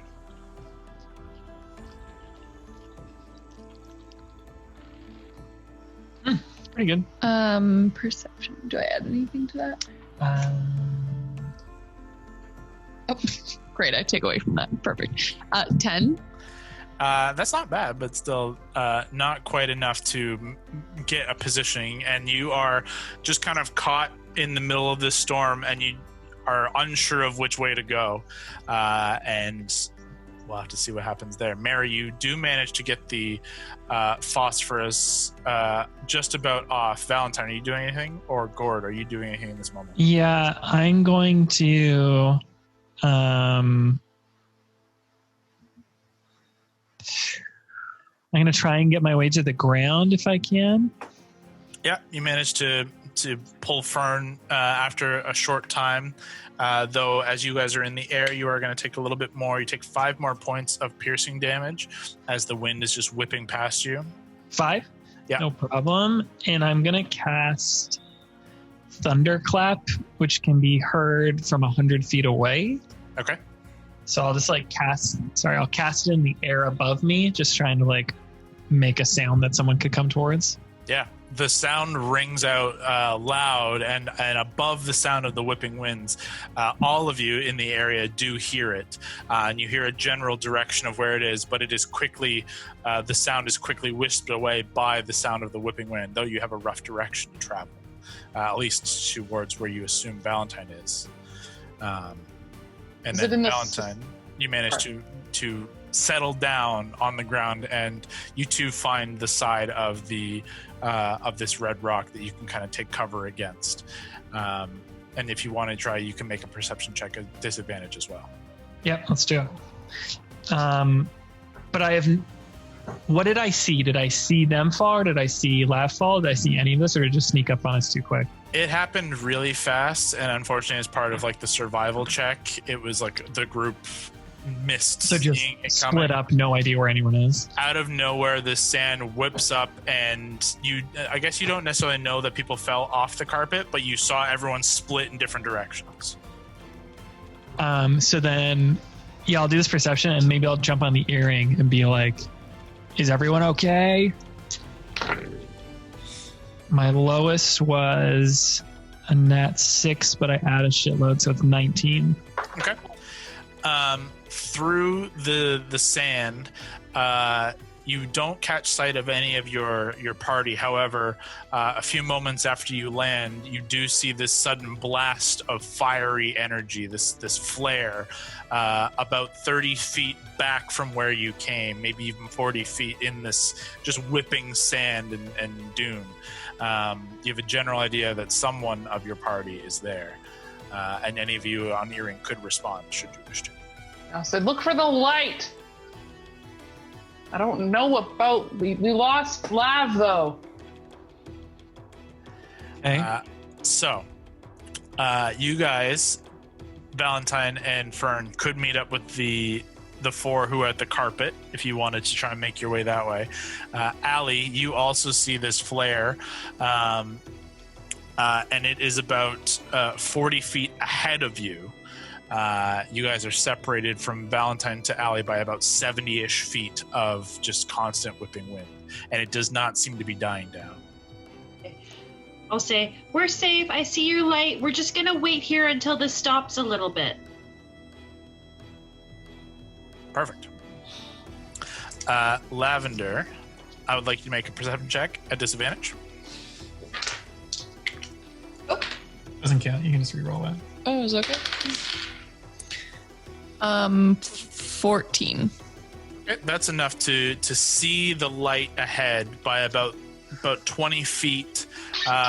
You can see that this sudden burst of flare energy. You have a general direction in which you could try and travel, but you will take 5 points of piercing damage as the wind and sand is just blasting into you.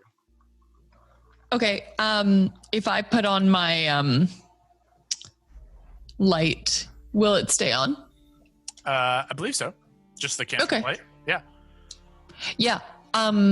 I'm going to turn on my light, and then I'm just going to start heading towards that direction. But I have my cloak of protection on, and I'm just going to pull it in as close as possible and just have my little eye thing open. And I just mutter to myself, oh, this fucking wind, I'm going to become a Tyrannosaurus Rex in a second if this doesn't come down. And I start heading that way. And I message to Valentine, and I say, yo, bro, where you at? Can't she do that? I have I've already done an action by putting on my light. We're not in combat here. I'm not super strict. Yeah, you can cast message and then and light. I just didn't know if you needed to know where they were. I think it's a general direction. I don't think it's point directly. I'm fine with it. Okay. Okay.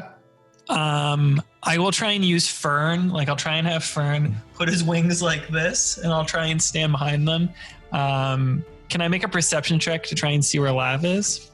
Yeah, at disadvantage. I'll click on Heartbreaker as well, and I'll respond and be like, walk towards the light, not like your dying light, but like the pink light. Walk towards the light. 6 plus 13, so 19 again. It takes about 30 seconds to a minute, but through the sand, as the flare kind of burns away, you do see this kind of pinkish light kind of appear at the far end of your vision. And Lavender, you do manage to make your way towards where the rest of the three are huddling in the carpet, and the four of you are reunited on the carpet once more as Allie takes cover. Val, are you staying where you are? Or are you going to try and meet up? So Lav has made it to that place? It seems like you watch the light make it to a point and then kind of disappear. Okay. Are Fern and I safe on this edge of this wall, or I guess are we still getting damaged? You're still taking hits, but not damaging. You've found enough cover, and Fern is kind of taking more of the brunt of it to protect you. But as he just kind of huddles down, he's not in immense pain either. So yeah, we'll just kind of camp out. I'll just hide down with him. We'll just watch out. I look at him and I say, hey, good thing this isn't blood sand, like that blood rain. You get your hair all ruined again. It already is ruined. The sand and wind continue for another 10 minutes, another 15 minutes, and then 20, 25, maybe even 30 minutes pass, and the winds and sand begin to settle down as those of you who are holding positions are half buried in sand. You're wind whipped and whipped raw by the sand and wind, but alive and able to regroup and see one another once more. Fern will rise up from the sand, just it falling from the face. We all okay? We good? Hey, Hondo, you want to get a handle on that carpet skill there, bub? I'm meditating while the storm is going on. Jesus, he shadow boxes, he meditates. I'm ready. He's in there gonna trudge over. to everybody. You okay? Bro, you all right? I think so. Keith just kind of goes. Snorts out some sand. Snorts out sand from his nostrils. Poor little boy. Poor guy. I pull up the Bells goggles. clogged. I pull up the goggles from my face, and then you have that like sand all around the eyes. I have an idea. Yeah. I'm going to cast on the carpet wall of water, and I'm going to shape it like an arrow so that we cut through the wind, and it protects us from the wind. I think it doesn't last that long, as I recall. It will. It doesn't move. It doesn't move. You need a solid surface for it to land, for it to sit on. He was saying before when we were buried. No, I think he means on the carpet. It's on the carpet.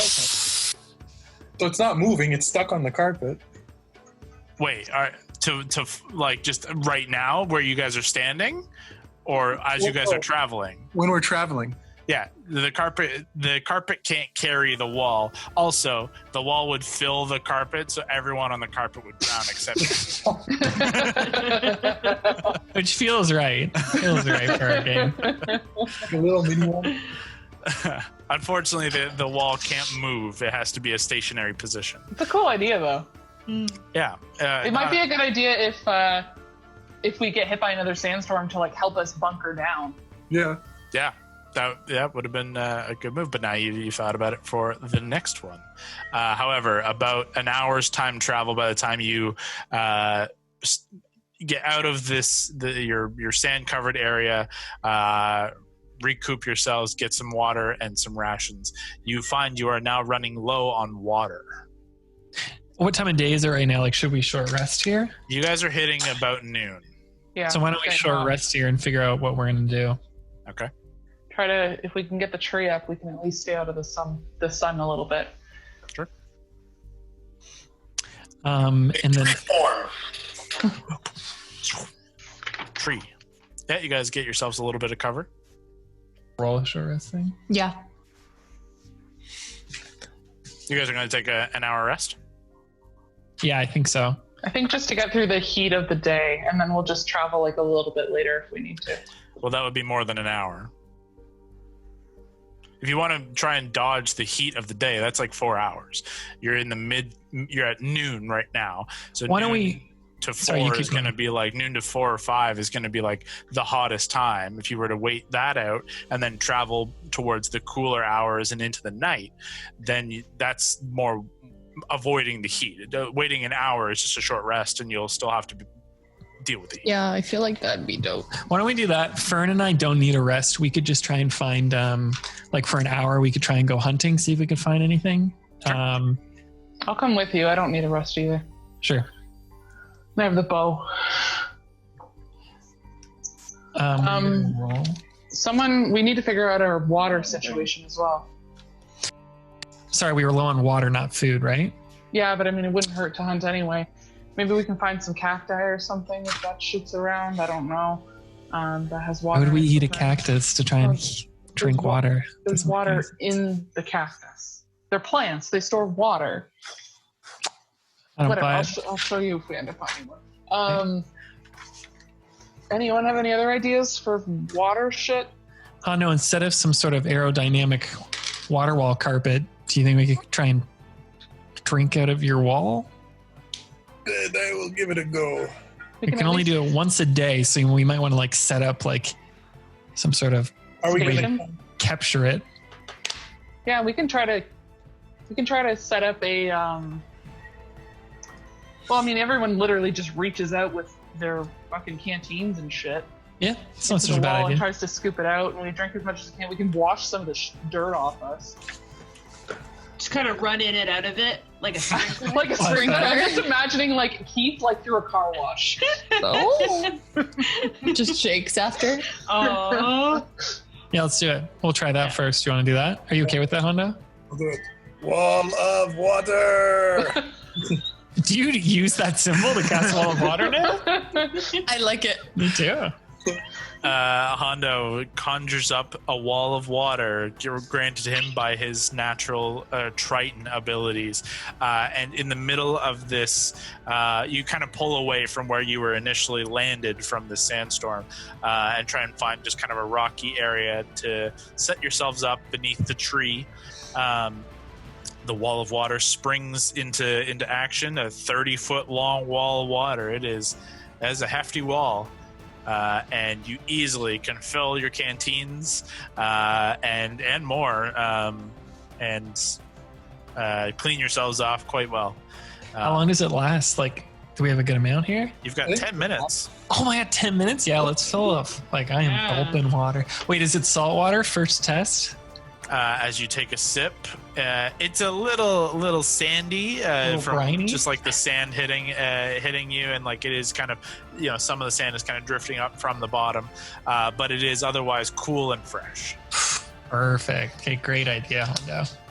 Can I just do the short rest? Oh yeah, I'll roll a hit dice too. Yeah, if you guys want to take the hour short rest, for sure you can reset abilities and roll a die. No I will do that. However, Val, you were not planning to. You guys were going to go and fly around. Well, Yeah, maybe I'll do that after. I'll fly with Mary. We're taking a longer. Yep. Just wanted to clarify as well. For sure. Oh, nice. Nice. I rolled a 4 first and then a 6, so it is what it is. It is what it is. It is what it is. What are we rolling now, son? If you needed to heal up any, you could take a short rest and regain any of your stuff. No, I'm all good. But for the first 10 minutes, you guys fill up all of your empty canteens and any other containers you can find with water, and that should last you a day or two. You are all able to quickly clean off, and Keith splashes around in the water quite a bit.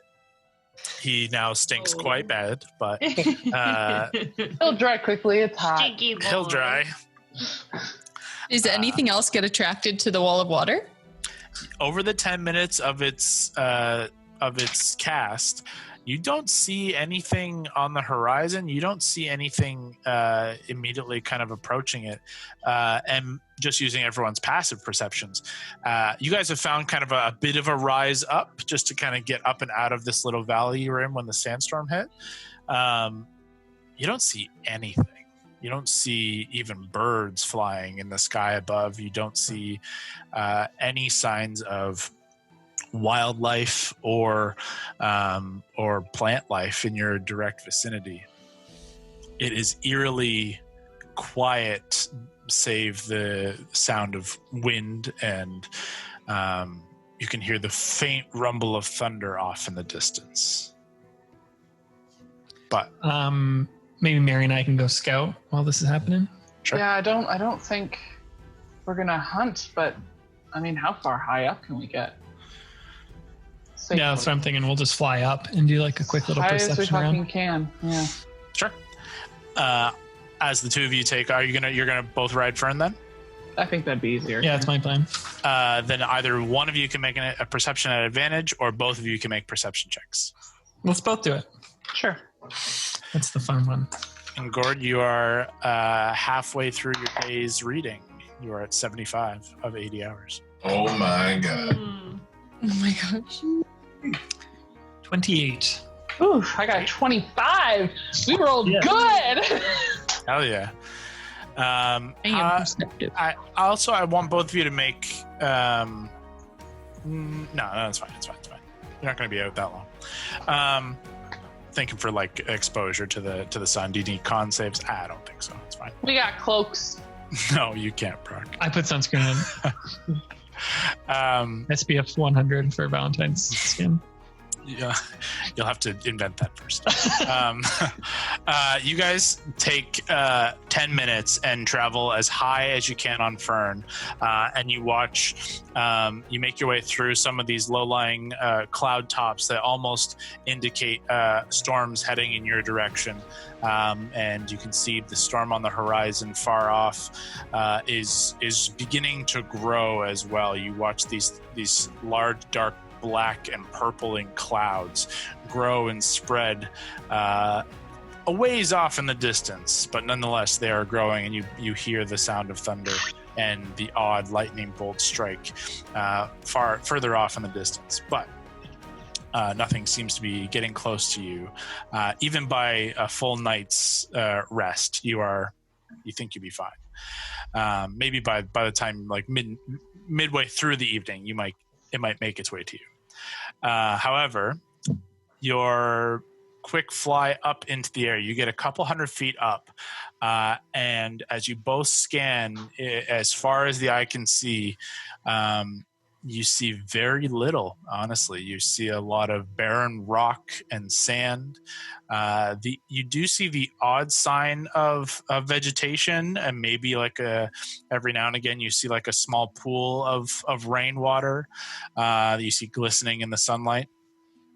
But from this distance, and even with crazy high perceptions, you don't see anything near where you guys are at. But what you do see is pretty far ways to the east and northeast specifically, actually, almost a full day's travel. You can see this kind of glint of some tall, what looks like a tall structure of some kind, like a thin, tall structure off to the northeast, and it kind of glints this weird, almost like not a continuous beacony glint like a lighthouse or anything, but like shimmer or? Sunlight is glinting off of it, but it's a singular piece. You see a lot more of this kind of glinting sun way further off to the northwest. There's a significant amount of it, and that significant amount is across a massive chasm that sits to your northwest. You guys have unintentionally, I believe, made your way to the southern edge of the scar. Cool. Valentine and Mary, you guys, looking on the map, you can see a pretty fair representation of this scar across the earth. You guys are near the lower edge of where it begins to widen, where it kind of shoots down to the south. Mm-hmm. You are near there, far to the west of your initial Celestia's Way travel.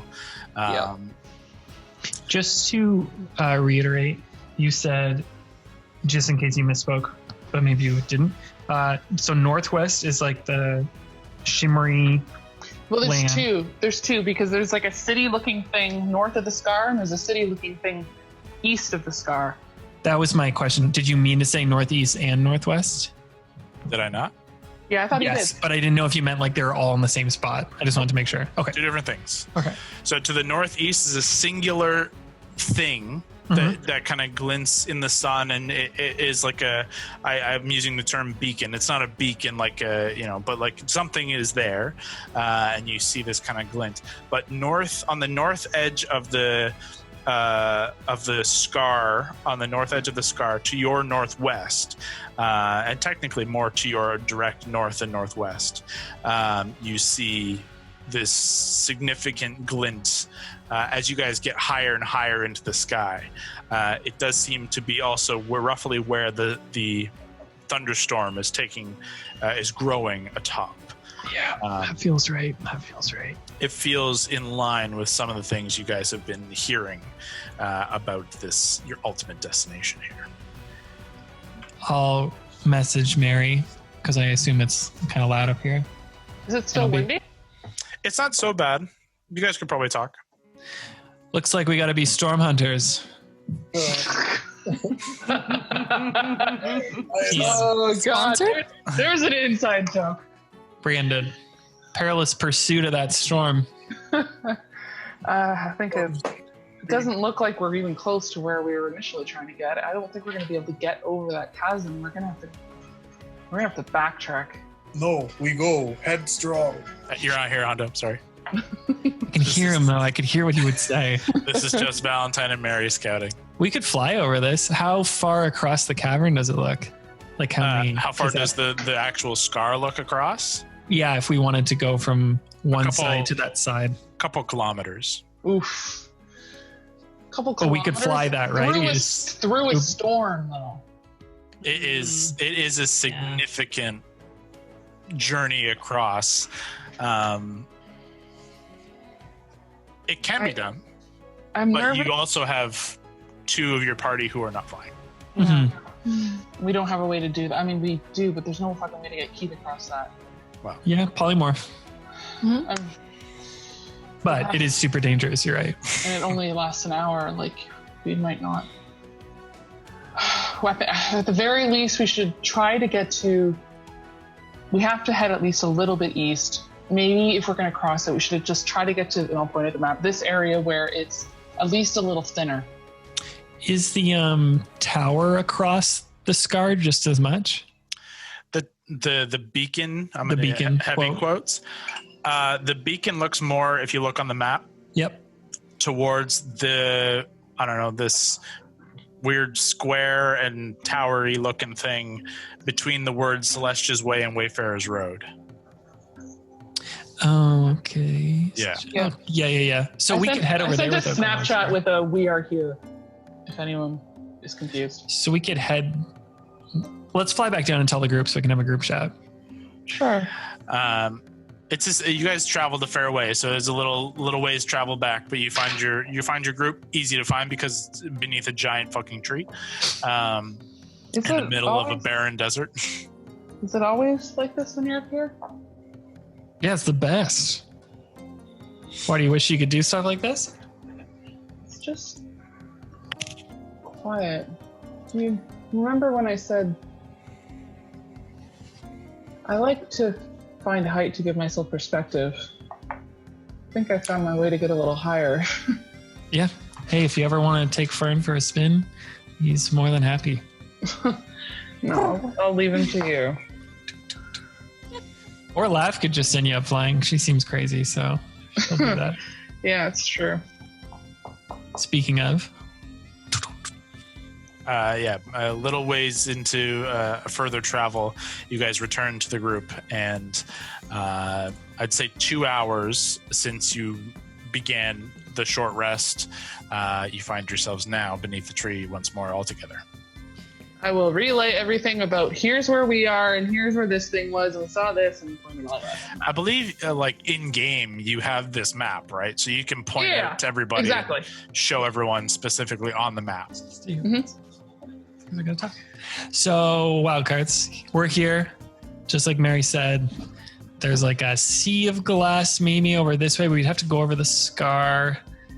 To our right, or to our northeast, though, is the possibility of this like beacon-like structure that was glinting things. Our last that we heard was a beast hangs out near the sea of glass.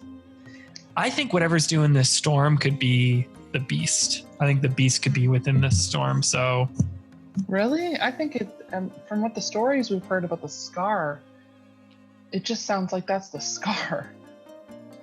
yeah, I don't know. Maybe they're all tied together. It's a very big. I don't want to just go searching blindly in this place that looks like it's terrifying. I'd like to get a little more information first. I understand though that it's a long journey to get there.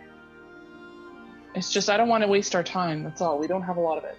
Yeah, that's the main thing. So should we just head towards the Sea of Glass, try and work our way around? Well, we we don't know that's the Sea of Glass for sure, right? We haven't heard of anything about other cities and stuff in the desert pile. Nothing that you know of beyond what would be on the map. What is marked on the map. Though from your aerial perspective, and both of you having a pretty good position in this area, like it does. You're not sure. You didn't see anything that would else look like what you're looking for. Okay. That feels right. The one if you're looking at the map out of game, the one on the like east side, is that what you're talking about? That's where there was the single tall tower, and then there was other sparkly shit, and then the one on the other side of the scar. On the north, that's not on the map. Oh, sorry. I thought you were talking about that other like structure No. north of the scar. Okay. Sorry, I misunderstood. Just on the north edge of the scar. So why don't we start working our way around the border of the scar towards that north edge? Sure. That should be the goal. So we could keep camping like 2 more hours, try and get like the peak of the sun to start descending, and then we could take off and even travel through the night. If we do travel through the night, maybe we should stay in a smaller arc now that we know where we're going, smaller group. And if we see a sandstorm, we can try and hunker down, maybe even with the tree, try and like post up here. It's not a bad idea. Yeah, I think if we travel as long as we can tonight, it'll make up for these 4 hours at the very least, and we'll sleep as long as we can. I'm going to take a quick short rest then and write some of the stuff down in my book and also heal. And yeah, wait for this like to be ready. Yeah, if you guys plan to kind of wait out the bulk of the heat, you're looking at about 4 or 5 hours of just kind of resting and kind of hanging out in this space here. It's a lot of reading. It's a lot of reading. A lot of reading. We're getting there. Before another probable, like you guys could probably travel like an additional 4 hours well into the evening under cooler temperatures and make more headway that way. But you can't travel like too much more over your course of the day before you become exhausted. So if you want to jump to by the time you guys get the end of this rest period, the sun is low on the horizon and it has grown rather cool as you guys begin to pick up once more, rested, healed, and recuperated. How are you traveling as the night begins to fall across the Kel? I mean, even if we stick to the carpet, at the very least, it'll save us a little bit of energy. But maybe we just, I don't know, like just skim along the top of the surface of the ground. Stay close. I don't know that we want to be too far from each other right now. We definitely don't want to fall again. Yep, totally agree. Kyle, do you have the dog? Yep. Oh, I thought I had the dog. Val. I said Val. No, Kyle. I thought I had the dog. No, she was in her bed. I think she just got up and went to our bed. Yeah, I'm maybe even like, should we have a rope out? Just in case? We can. Yeah. That's not a bad idea, actually. We have enough. Yeah, maybe I'll fly out front with the rope tied around Fern, and then that could be attached to Keith, and then the carpet can bring up the back. I was wondering if it should be attached to the carpet instead of Keith. The carpet can fly so much further ahead. I cannot be behind you. Buddy, I'm faster than you on this carpet. The only thing with Keith is he's heavy. Yeah, so he can help, like, if someone gets blown away, he might be able to help hold them down. Maybe you guys dangle a carpet down to Keith. Dangle a rope down to Keith on the carpet. Sure. I'll dangle a rope to the carpet. I can also make sure the rope doesn't go in. I mean, it could still snap, but I have the rod. We tie it around that. We can make that not move immediately. That's good. We'll just fucking rotate around it like some sort of terrible carnival game. Okay, so rope tied around Fern to Mary, and then Mary, if you want to do something down to Keith. Yeah, we'll send it down to Keith. Sure. Lavender, do you want to be tied in case? Honestly, I don't really trust this guy's driving of this carpet anymore. She tucks her book closer into her kit, knowing that it was her fault that it started to fall. All I want to be is on the middle of this carpet, not on the edge. Yeah, I mean, you could ride with like Brawley and Keith, I think, if you wanted to. Yeah, you can come with us. Bye, Hondo. This is so cute. It's like a girl's trip. And then I pass her like a little thing that I mended. They're like matching bandanas for over top of our mouths. I'm just imagining like Immediately put it on. Sitting behind Brawley, like braiding her hair. Yeah. Having a girl. This will make sure the sand doesn't get in your scalp. This is lovely. Did you make this? Yes. I don't know if you heard earlier, but I'm a very talented, smart, amazing artist. Wow, is there nothing you can't do, really? Honestly, I don't know, but if Valentine was around, I'm sure he would tell me. As the cool night begins to fall across the Kelly, you guys pick up your travel once more, skirting the eastern edge of the Scar, but headed, now that you know further that you're pretty far off course from Celestia's Way. You want to make your way back towards along the eastern edge of the Scar, but a little further away from its actual edge. Either whoever's piloting the carpet, or Scott has gone to the bathroom. So whoever's piloting the carpet, so it's Hondo, can you give me another survival check? Sorry, actually, give me a survival check at advantage. Oh, yeah. Hell Hey, yeah. natural 20, huh? There you go. There we go. Make up for that natural 1 Scott rolled. Yeah, so this actually works out really well. Hondo, as you begin to pilot the carpet once more, knowledgeable about traveling and the failures of trying to travel in this desert without direction, and how its sands can throw and play images on you and kind of throw you off your mark. As night descends, the skies above in the line kind of along where Celestia's Way is carved, you find there are star patterns that these very bright stars seem to align with the line of the road that you see on the map, where Celestia's Way is not necessarily a roadway on the ground so much as it is in the sky. And as you are used to piloting a ship by nightfall and by star patterns and constellations, you find it very easy to reposition yourselves by the light of the stars, and you get everyone back on course. And for your 4 hours of travel, before it's time to regain camp, you manage to skirt the outside of the Scar with great ease, and have got yourselves a little further ahead on your journey, kind of back northeast along the Scar, but more towards Celestia's Way.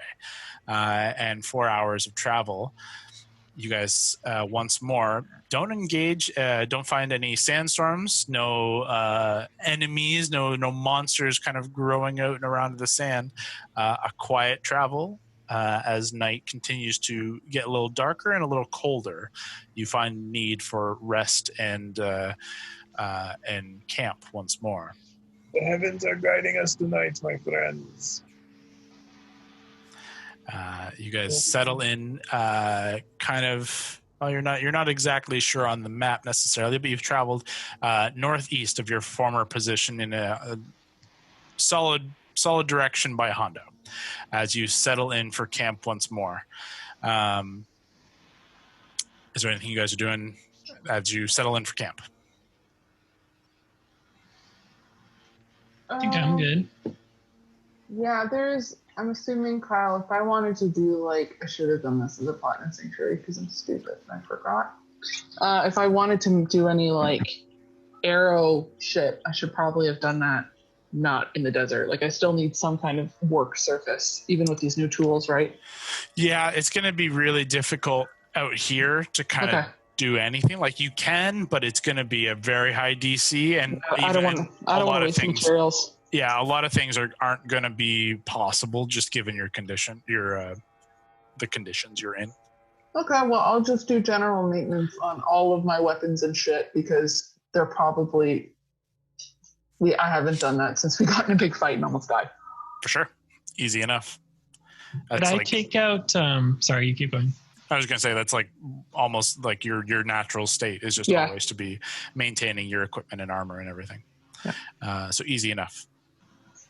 I'll go to Mary with the infernal puzzle box out again, and then I already fucking broke it open. I know, but now I have a crazy idea, and then I'll take out the gate gem apparatus, and I'll be like, "Can you put that in there?"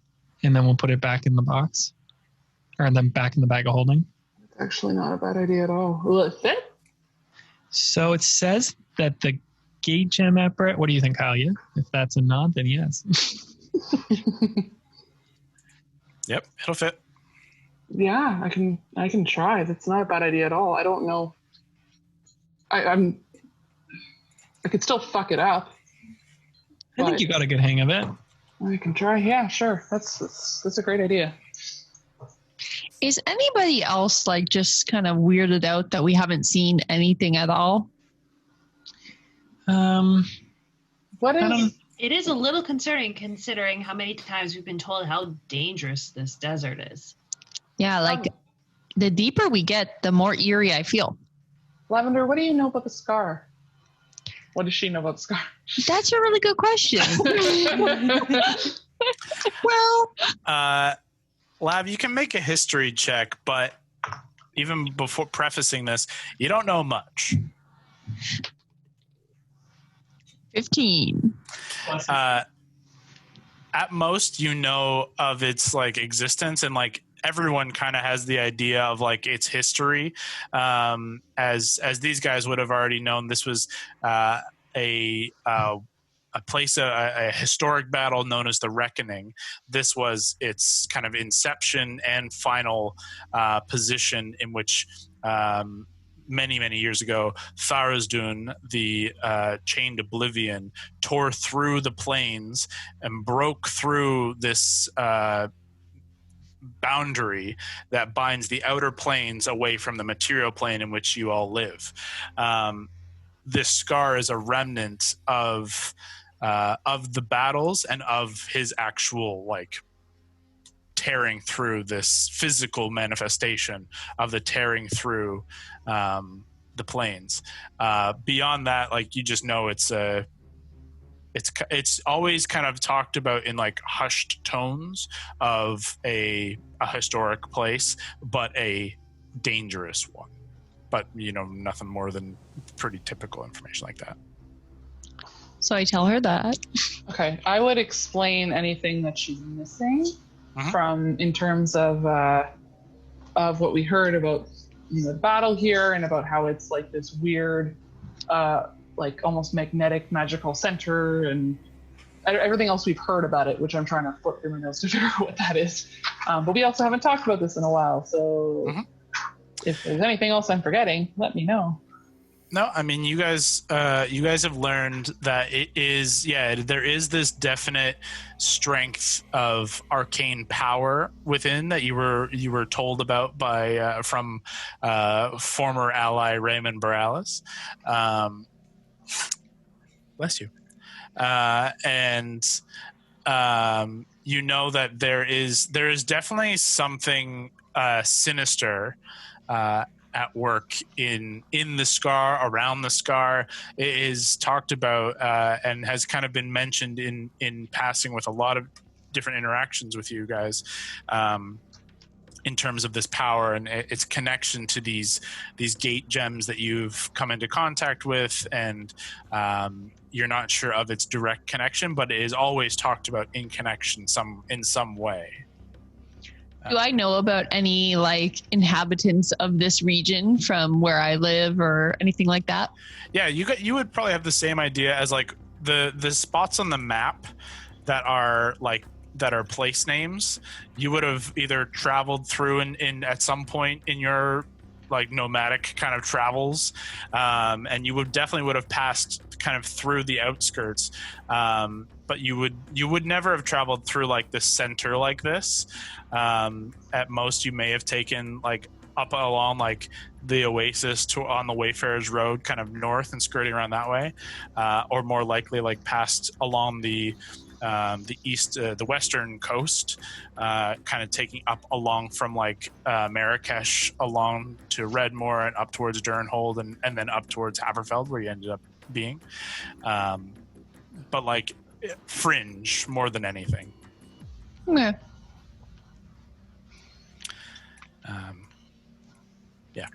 Yeah, I don't know, Mary. That's all I know about all of this. I love to consider myself an adventurer, but I'm also love to consider myself as someone who isn't stupid. So I would never consider going into the scar alone. To be honest, I'm kind of also debating going into the scar with you guys. Oh, you don't want to come? I would do it. We all Of know. course, you would do it because you consider yourself to be the latter of what I was saying earlier. I think, it's very fair. Everything we've heard about this place sounds terrifying. I think, it seems like everything's avoiding it, even plant and animal life. Although, that shit that went down during the Reckoning, it seems like it just stripped this whole area of any kind of life. It seems like nothing wants to return to it. Except monsters, apparently. What is our plan if something goes bad? Fireball. We teleport. Fireball. Describe bad. Like, what is our plan if there is a big spooky monster in this scar thing and it comes for us? We fight. Well, fight it. Or... What if the scar thing is the sandstorm and it just gets stronger and stronger? What if it's something you can't fight? What if it's something that's granular that just slowly will kill you? So the main thing is we don't necessarily have to fight or kill anything. We're not like bounty hunters here. We want to try and find the armor of the Valkyrie, which we heard is somewhere in the Kel Desert, and we were kind of given the info that something powerful would likely be guarding it. These relics seem to draw powerful beings towards it to try and hoard them. So, main goal here is to try and find that thing. If something's guarding it, we don't have to kill it. We can just try and steal that thing and get in and get out. If anything ever tries to come at us, we fuck it up. That's the wild card way. Or we die and then get really sad. That's also the wild card way. But hopefully, like you said, the former than the later. What does this thing look like? The scar or the armor of the Valkyrie? The armor of the Valkyrie. Mary has a secret draconic book vision guided thing that she might be able to tell us a bit more about. But I don't know if you've ever seen it. Have you ever seen a vision of it? Apparently, when I read it out loud, there was a little hologram. So I can go. I'll get the book and go to that section and just read it out loud. You read it out loud, though you do not find the same energy comes through in terms of a visual description, in terms of a visual actual representation as your first time when you read through. It seemed there, whether the magic was held within the book or aided by your positioning with your new kind of semi-deal with Bahamut, it does not seem to continually be there. However, the armor is described as this beautiful, second skin of mithril armor that was heralded by the Valkyrie. This group of female warriors led by a warrior queen named Reina Theanestra.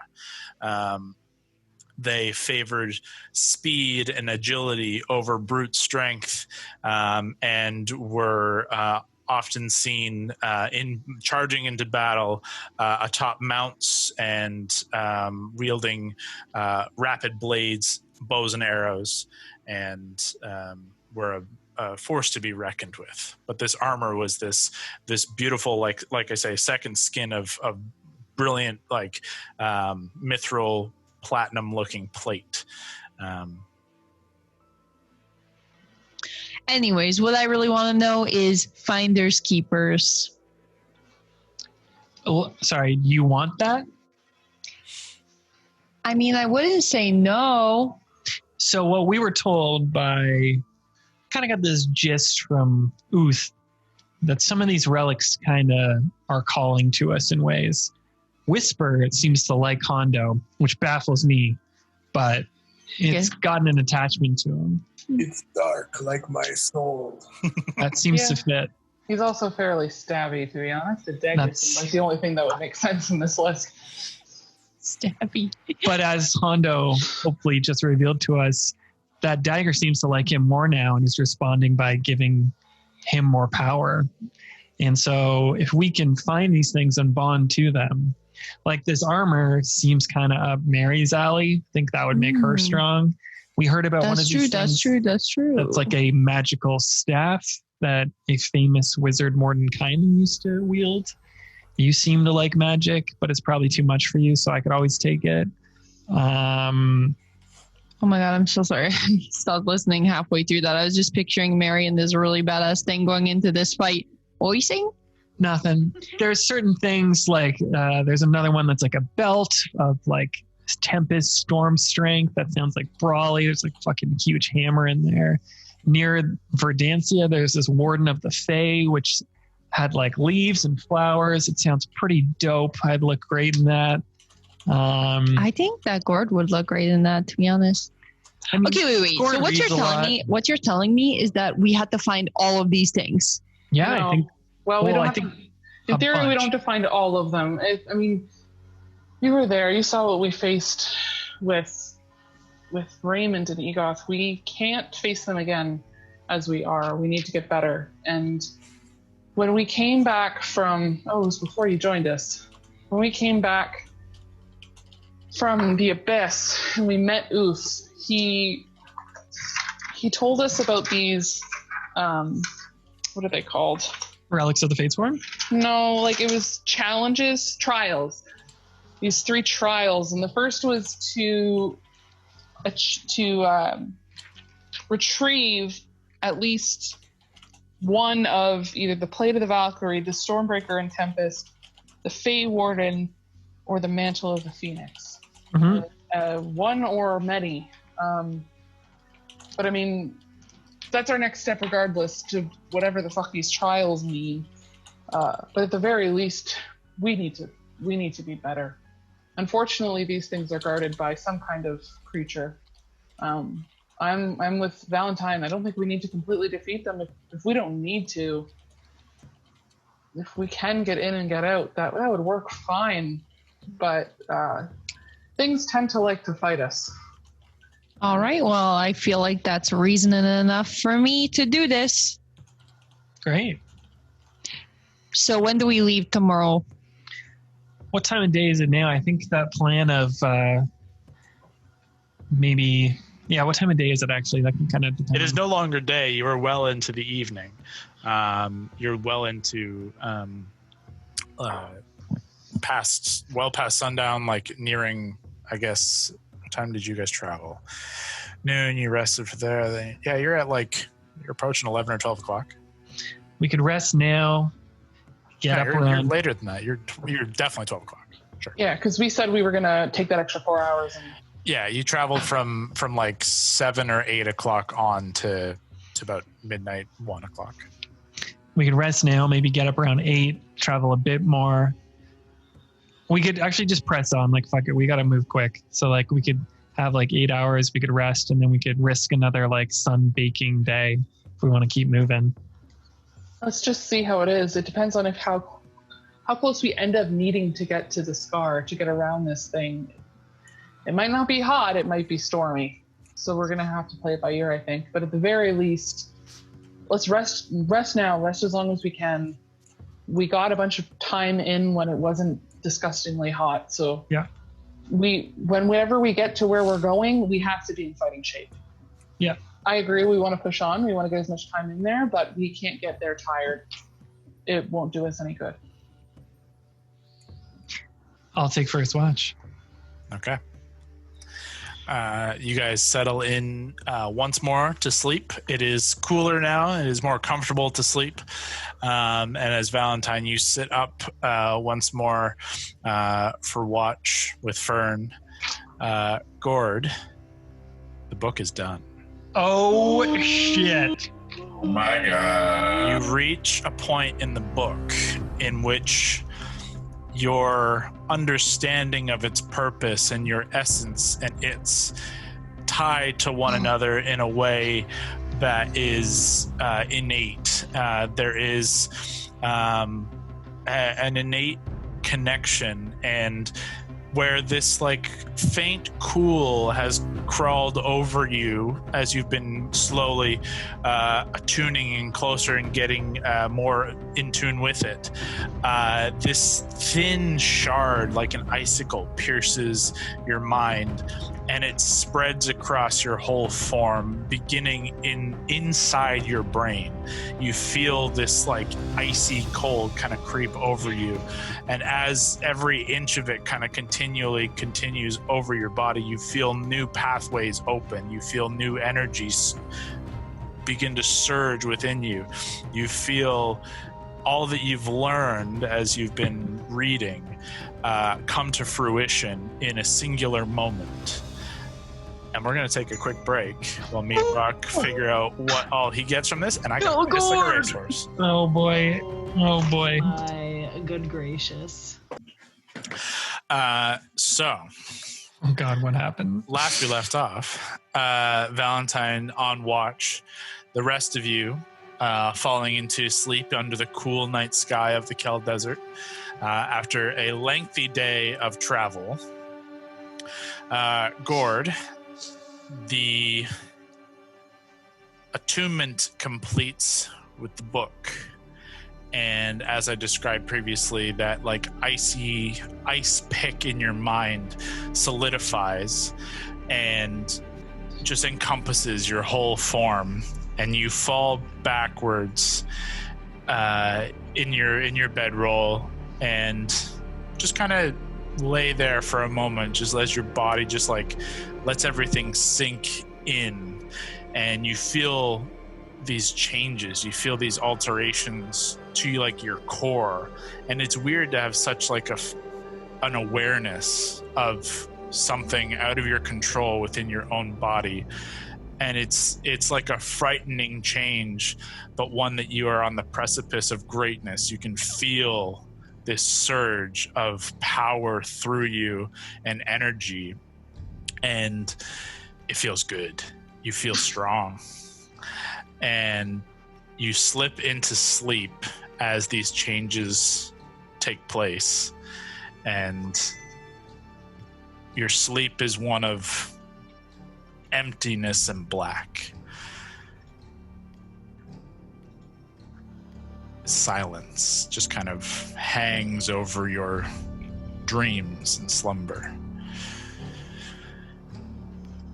But before long, a vision of a vast emptiness, a plane of emptiness, kind of takes your vision. And slowly, a somewhat familiar vision that you have experienced before kind of creeps back through. You see these faint kind of cloudy formations of color in the sky. There's all dark and black and purple, and kind of faint difference in tone and pressure. And you're kind of just drifting through nothingness. These faint pinpoints of light. And slowly you once more reach the shadowy figure that slowly grows at the outskirts of your vision, and you slowly make your way towards this entity, this thing in this emptiness. And you can see it's got this vaguely humanoid shape, and it's just still and massive, and you slowly slip closer and closer towards it in your dream. And once more you feel a presence at your back. You feel this hot breath down the back of your neck and gripping meaty hands on either side of your shoulders. And this massive form of Orcus slips around you, and in your mind, more than just in this vision, he says, "Finally, you've done it. Something I have been seeking for many eons. Something taken from me long ago. I held something powerful. I can't remember it. It was ripped from my mind, and I want it back. through you, I can take it back. We will take it back. Go now. The book, the knowledge is there. Bring me that knowledge.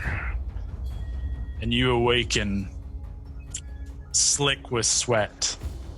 Your hand quickly grasps the book, and without consciousness, you get up out of your tent and you walk into the desert. Valentine, you watch as Gord just gets up out of his tent and just starts walking. Oh, he's got his book under his arm and he's just going for a stroll. He doesn't give a glance your direction, and he goes. Can I insight check? Is he like under a trance? Try and get like his vibe. Yeah, make an insight check. Gord, you can make a deception check at advantage. Maybe he just really has to pee. He's 15 years older now. Old men have to pee in the middle of the night at a time. All right, you Fucking damn it, all the fucking times. You guys don't know any of that, by the way. I thought A you natural were one. It's all a muted, natural Leah. one. I came back and I heard that and I went, fuck, sorry. Oh. Yeah. What, you rolled a natural one? Yeah, baby. Okay, it doesn't matter what you roll, Brock. You're fine. Valentine, maybe he's got to take a shit. Who knows? Yeah, You're not going to question Gord. He's my best friend. In his ways. He doesn't like look, he's not fucking smoking or anything crazy. Like he's just getting up and going off, doing his thing. Very easily could go for a shit. Who knows? You continue your watch under the starry sky. That was such a moment. Could have seen shit. As Gord, you, with purpose not your own, continue out into the darkness under the desert sky. And you just walk aimless but straight. And you find yourself edging towards this looming chasm of the scar. And you get closer and closer, and you're not far from where you guys set down camp. You took a fair ways out from the scar, but you are kind of skirting up and around. And you walk to near its edge, and you can just feel this. You can feel this undulating energy from within the core of the earth and within the scar, and you feel a connection to it in some way. And as you sit down cross-legged with the book in front of you, and Orcus once more says, "Find it. Find my last word." And in the book, you start feverishly searching for some forbidden knowledge locked away. I need you to make an Arcana check for me. Come on, 20. Let's do it. How long's he gone at this point? At this point, it's like 20-ish minutes. 29. 20 what? 29? 17 plus 12. All right. I would just say, I don't want to interrupt this, but I would, if he's gone for a while, just radio quickly, "Hey, are you okay?" You do so, but the words do not reach you, Brock.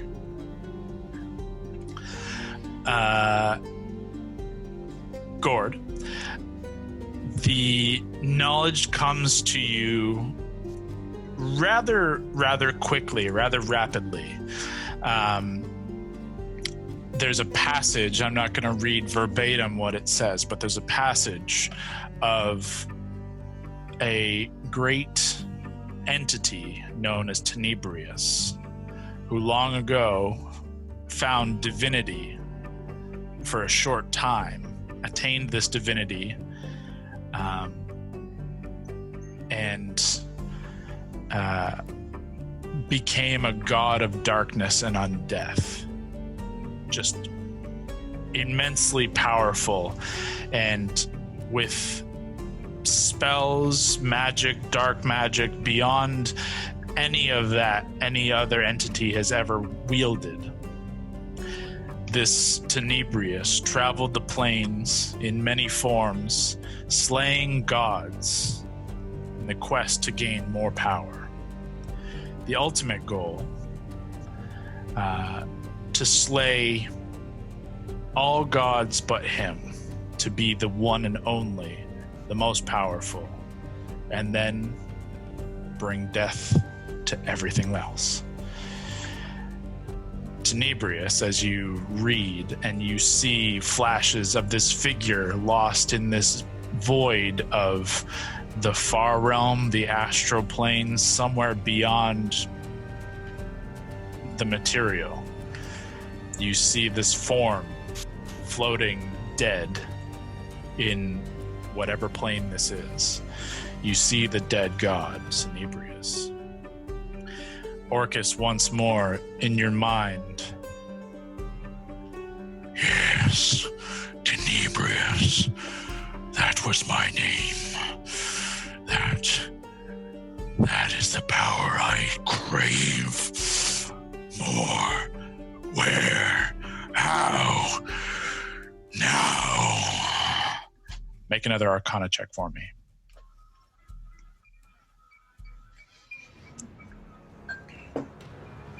$14. You also got that luck if you want.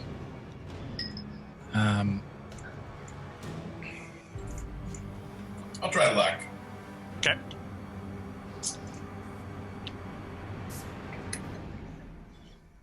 $28. Okay. Double Bad.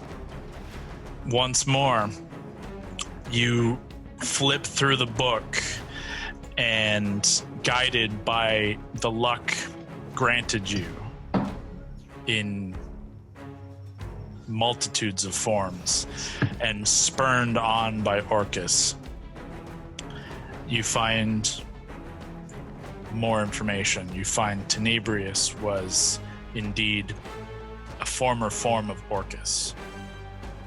This greater demon lord was slain and ultimately resurrected by a surge of negative energy that granted formerly Tenebrius to become Orcus once more. But the power of the divinity granted Orcus, or Tenebrius at the time, was found and attained and wielded through a dark magic known as the Last Word, an utterance so powerful it could destroy deities, it could strip them of their divinity, and with a series of other dark rituals, that divinity could be attained for one's own.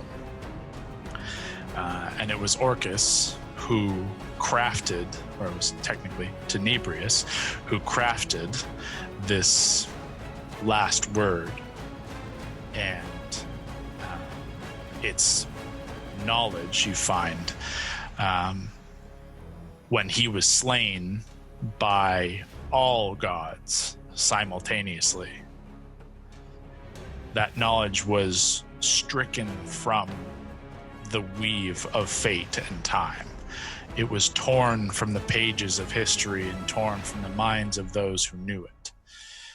Orcus, as he was resurrected without this knowledge and has been aching for this pain, for this knowledge back. A piece of him has been taken, and you know it is within this form of Tenebrius. Orcus, once more in your mind, and for the last Arcana check. I need it now. Where? One last Arcana check. Do it. 14. In this case, you've pushed too deep, and unfortunately, I need you to make a wisdom saving throw.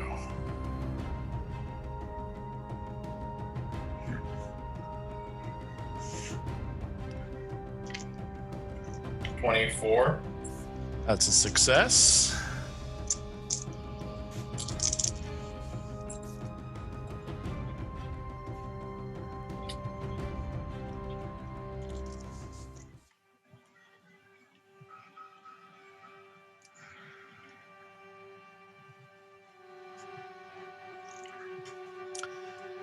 As you plunge deeper into the book, into this forbidden knowledge, you feel powers beyond you try to stop you, and you are tenacious and you press further, and Orcus pushes you to the brink of insanity. You suffer 16 points of psychic damage, but you succeeded. You're okay. But you still suffer 16 points of psychic damage. And you are unsuccessful, to which Orcus says, "Again." Roll another Arcana check. Get it, I think. I don't know if this is good or not. 22. I need you to make another wisdom save. Oh, fuck, it's tough. It's tough. Got some luck on the Arcana. It's 18. Did you hear that, Kyle? Sorry, what? Can I do luck on the Arcana? Yeah. This is your last luck of the day. 32. Oof. All right. Crushed it. Did you roll a natural 20? Yeah. You gotta say that shit.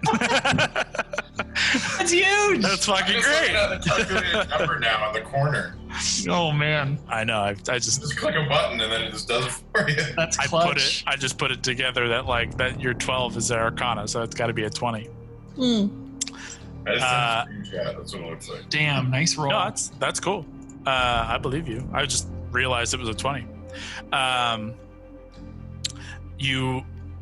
You push through and you can feel strain on your mind. You can feel entities beyond yourself trying to hold back your own thoughts and trying to hold back your own mind as the threads of this formerly stolen information and forbidden knowledge by all gods comes to you. Tenebrius's form lies in a dead zone of the far realm. Within Tenebrius's form lies the knowledge of Orcus's godly form, the process of attaining said divinity, and the dark incantation known as the Last Word, the most powerful spell in history. Spent, exhausted, you fall away, and Orcus says, "Good. Now get it." And darkness takes your mind as you fall unconscious, just asleep.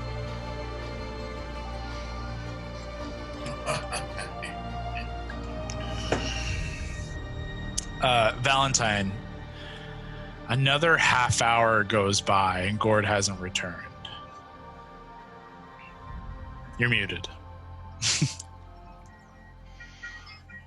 Such a rookie move. Now I'm starting to get worried, so I think I will wake up Mary. Hey. What? His watch? Yeah, just a little early. Gord, I think, went to the bathroom or did one of his Gord things. I'm just gonna go look for him quick because I haven't seen him. He went off on his own, he disappeared on his own, and you're gonna go off on your own to find him. Yeah, it makes sense, right?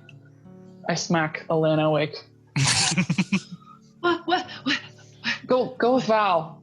Okay. I can do that. Everything okay? You want us to go together? Yeah, just go. I'll fucking watch Hondo passed out, snoring very loud body. Okay. Just don't go by yourself. Bring someone who can hit something. What happened? I can hit something. Gorgeous. I don't know. He ran off. Like, he didn't run off. He like walked off. He was just doing like a gourd thing, when he like does like sneaky stuff. But he just hasn't come back. So I just thought we'd just make sure he's okay. Oh yeah, sure. I'll go with you. Okay. Either both of you or one of you with advantage make a survival check. My survival is +4. So Mine's +5. Why don't we do separate? Well, let's do separate. That's most fun. Okay. Then I don't feel bad when I roll shit.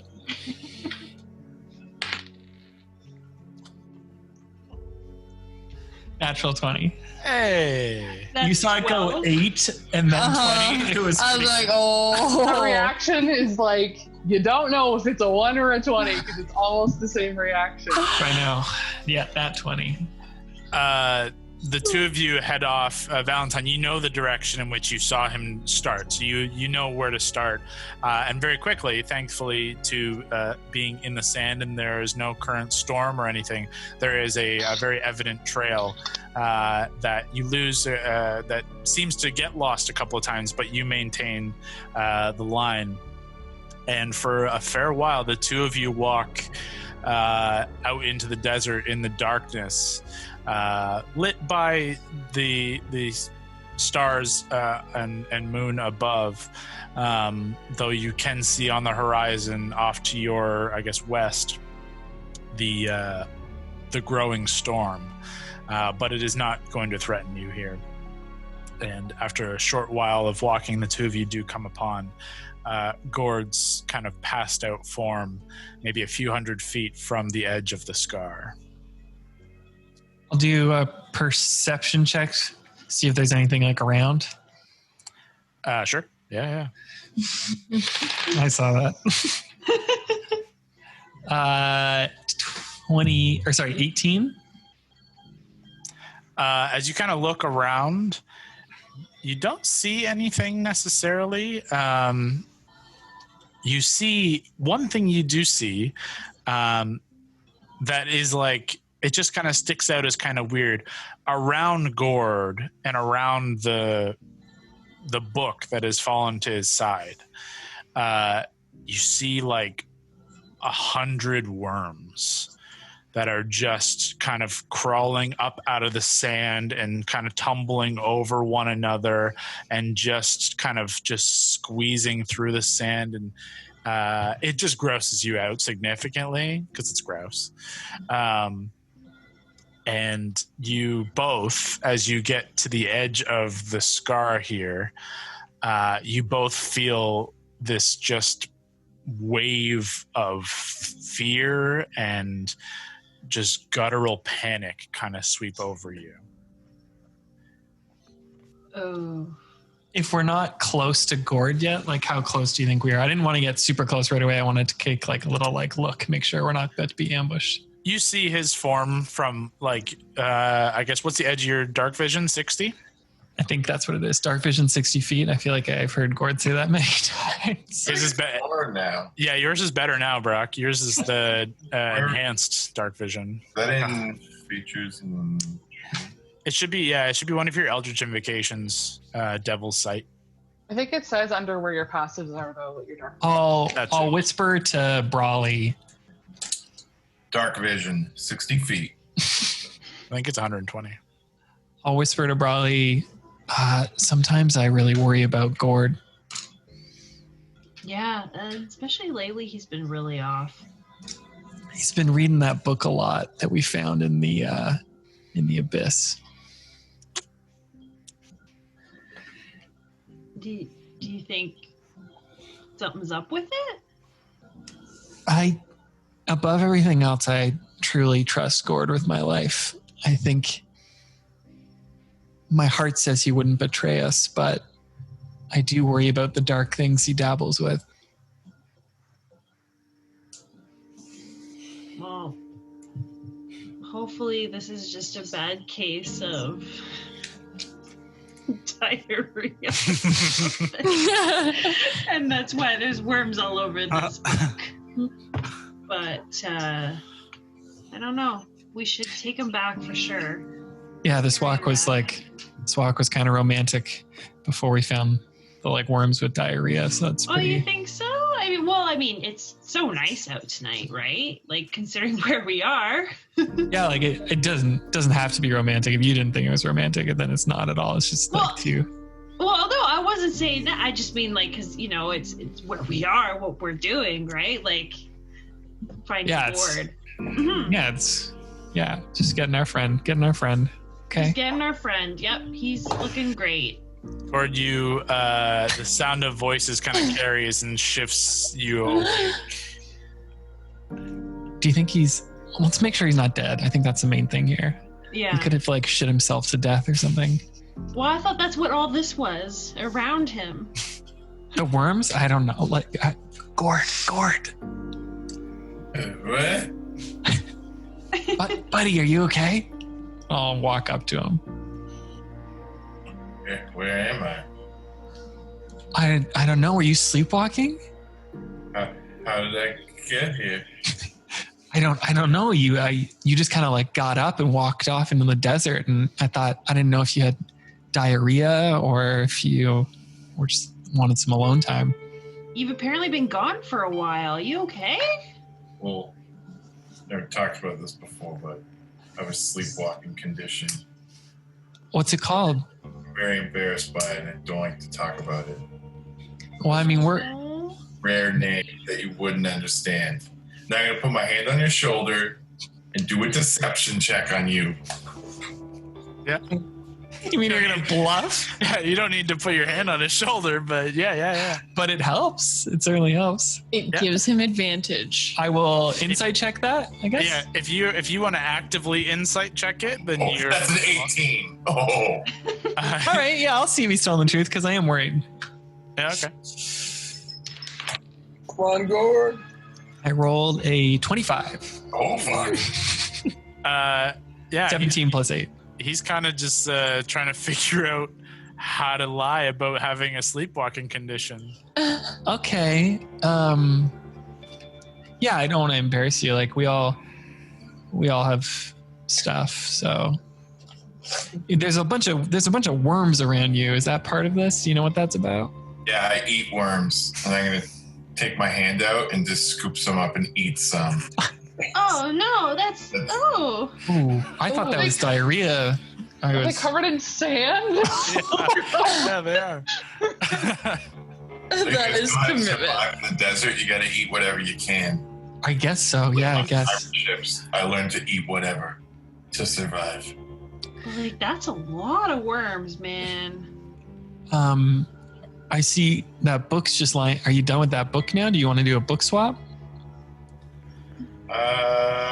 I'm not quite done with it yet. I need to. Then we'll book swap. Sure, great. Yeah. Okay, well, we just wanted to make sure you're okay. We should probably get back to camp. As you guys are standing there and kind of talking, the this wind kind of whips up from the west, and it kind of howls across the scar with this kind of weird, drawn out, moaning wind. And I need all three of you to make charisma saving throws. Oh dear.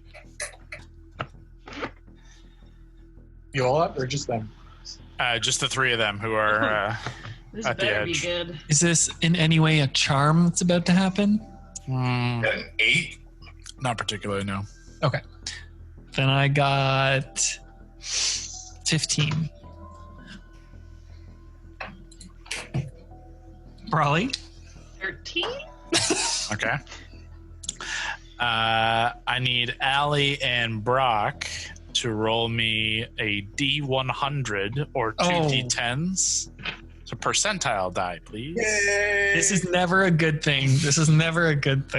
We're rolling 1? 1 D100?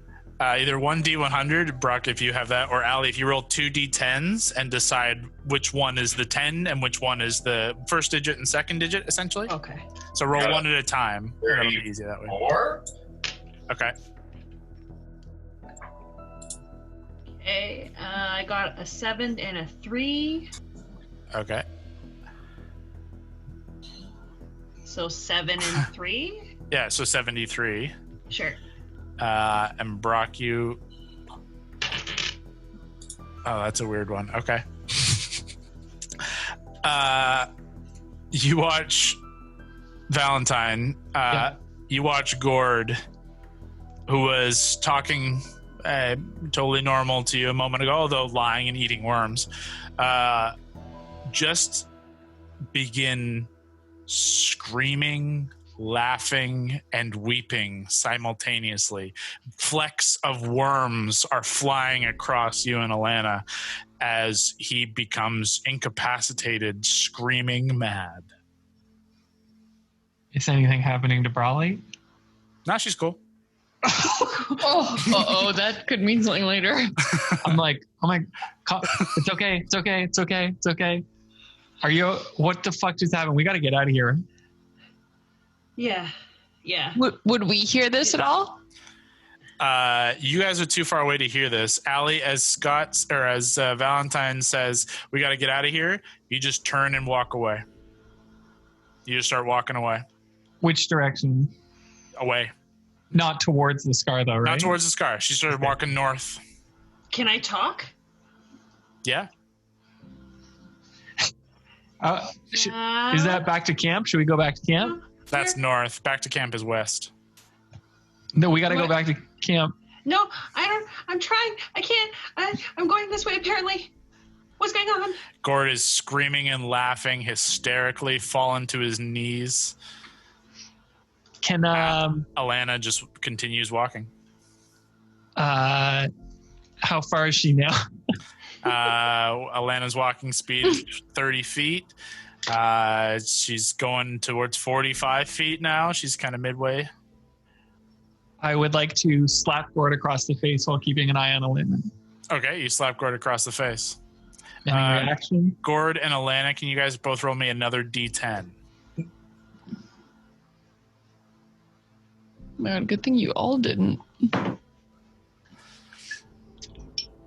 Ooh, 89? Okay. Wait, D100? Sorry, just one D10, so I'm going to take Allie's 8. Oh, I got 6. Okay. Val, you slap Gord across the face, and you just come back with a fistful of worm and spittle. As Gord, you are completely incapacitated with maddening laughter and screaming. You are weeping, crying. Alana is 60 feet away. Okay, I will turn around and thunderclap. Okay. And then I will cast 3 Eldritch Blasts in the air. Yep. Try and be a signal. And then... Harry, you hear a thunderclap, which you immediately brings you to your feet, followed by 3 Eldritch Blasts in a flare-like sign of help. Oh, fuck. Everybody get the fuck up! Just kicking sand at people, and I'm probably faster running, so I'll throw the carpet, or just gesture to take the carpet, and I'm going to start running. Okay. Is Gord on the ground? Is he moving around? Is he standing? Is he on the ground? Gord is now kind of fallen to his knees. But Brock, you can move, although kind of. You can't get up and walk.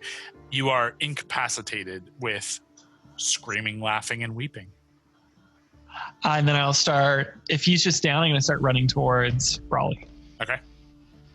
Quickly, 12 seconds later, you're there. And then I'm going to try and just put my hands in her and be like, stop.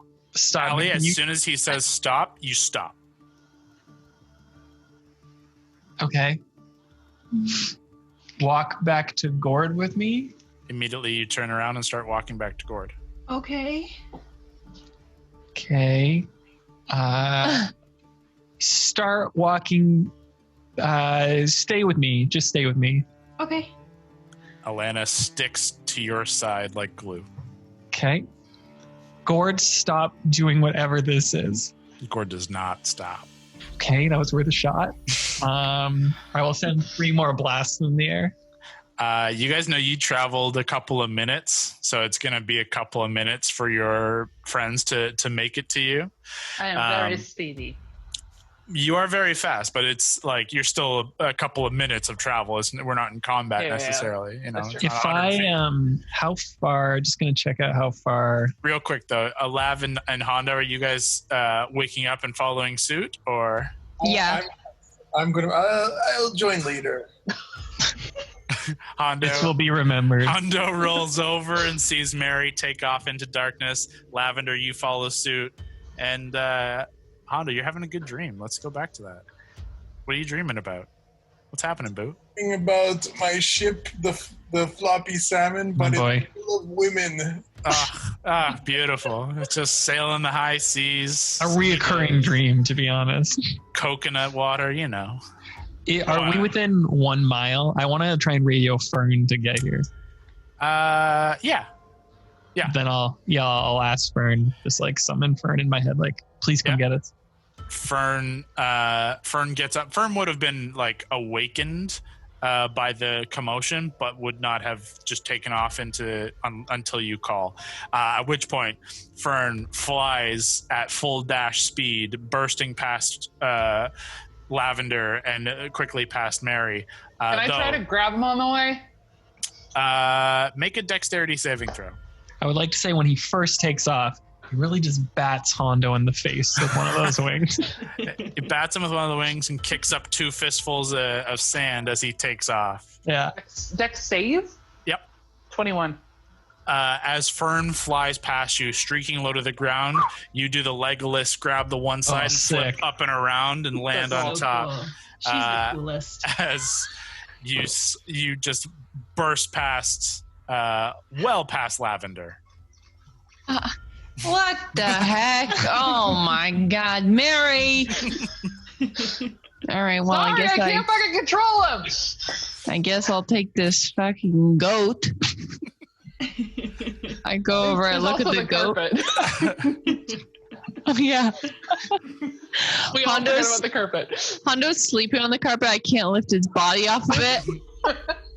So I'm trying to pull it, and he's like, oh, or whatever you want, Hondo. So I'll take Keith. Okay, make an animal handling check. Oh, fuck. I'm so fucking bad at animal handling. It's... You I got think this. it's 16, He loves yeah. you. If it's cocked, Technically 15. Okay. Wait, it was technically, is it cocked? I will show you how it has landed. If it's cocked, just roll it again. Reroll. It isn't really cocked. It's like this. Like 3/4 fine? No, it's pretty good. Can you see that? Oh, that's fine. That's fine. Yeah. Oh, I meant space bar, which is weird. I meant technically because I'm a -1 in animal handling. I see. That's enough. You in a relatively short amount of time have become friendly enough with Keith that Keith allows you to ride, and Keith begins trotting off towards the commotion. However, back at the edge of the scar, it has been about 5 minutes-ish since all this has taken off. Gord, you are still just fucking losing it. Allie has just stayed perfectly attached to Valentine.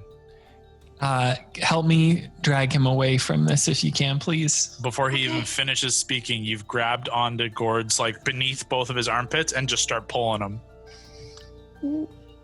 And let's just try and pull away towards our group if I can see them and away from this fucking scar.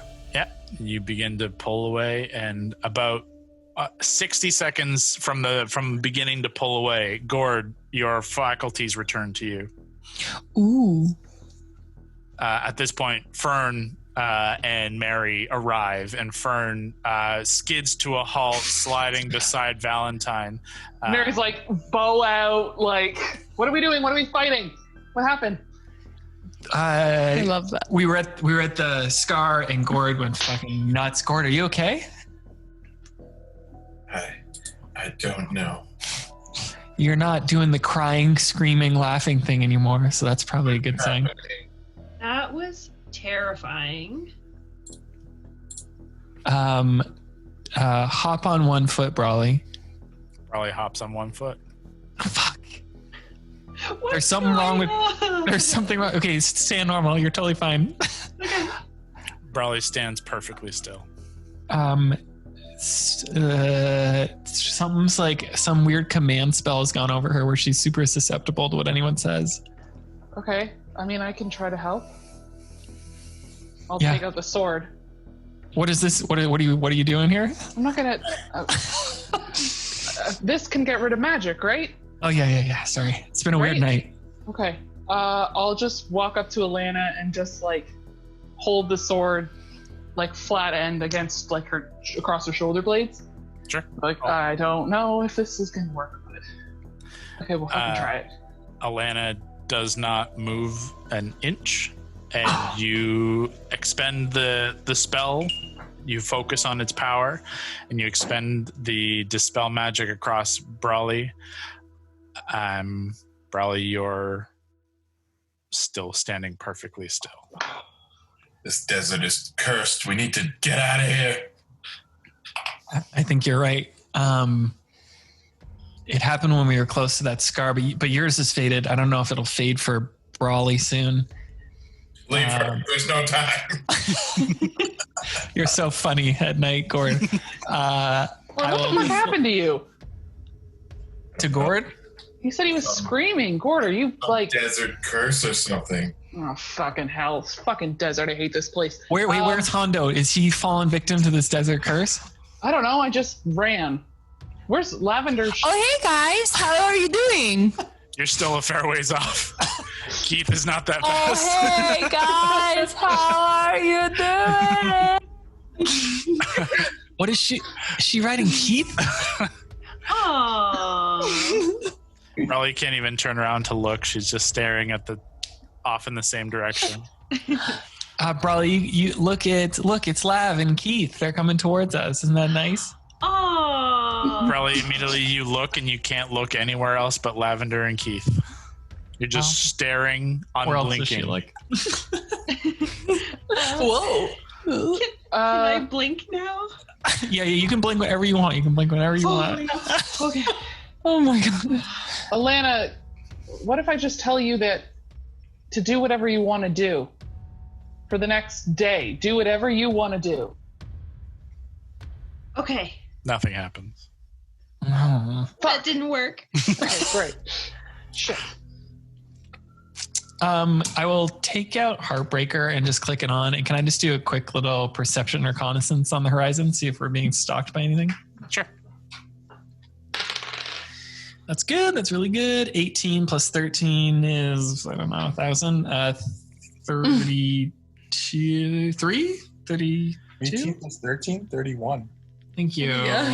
You, Harry Potter. I was like, oh no, Scotty. Those 3s and 8s, they hurt. They really hurt. But we always rely on Kev. Yeah. Especially in person. It's just like, Kev, this is my numbers. Yeah. Do the math, please. What's 86 minus 43? Add up this handful 43. of dice that go 3. Well, if you guys are there. About 60 seconds of like being sure you guys just scanning the horizon. Allie, your faculties return to you and control of your own form is back to you as Lavender and Keith are about 120 feet off but slowly trotting their way towards you. Guys! Valentine, you see Lavender and Keith trotting towards you, and you scan the like across towards the scar and on either side, and you can see just like this faint like black gray fog just kind of slightly pour up and over the edge of the scar. Nope. And almost like a hand, No. and it claws into the sand and just kind of scrapes back and disappears into the scar once more. Gord, where's your book?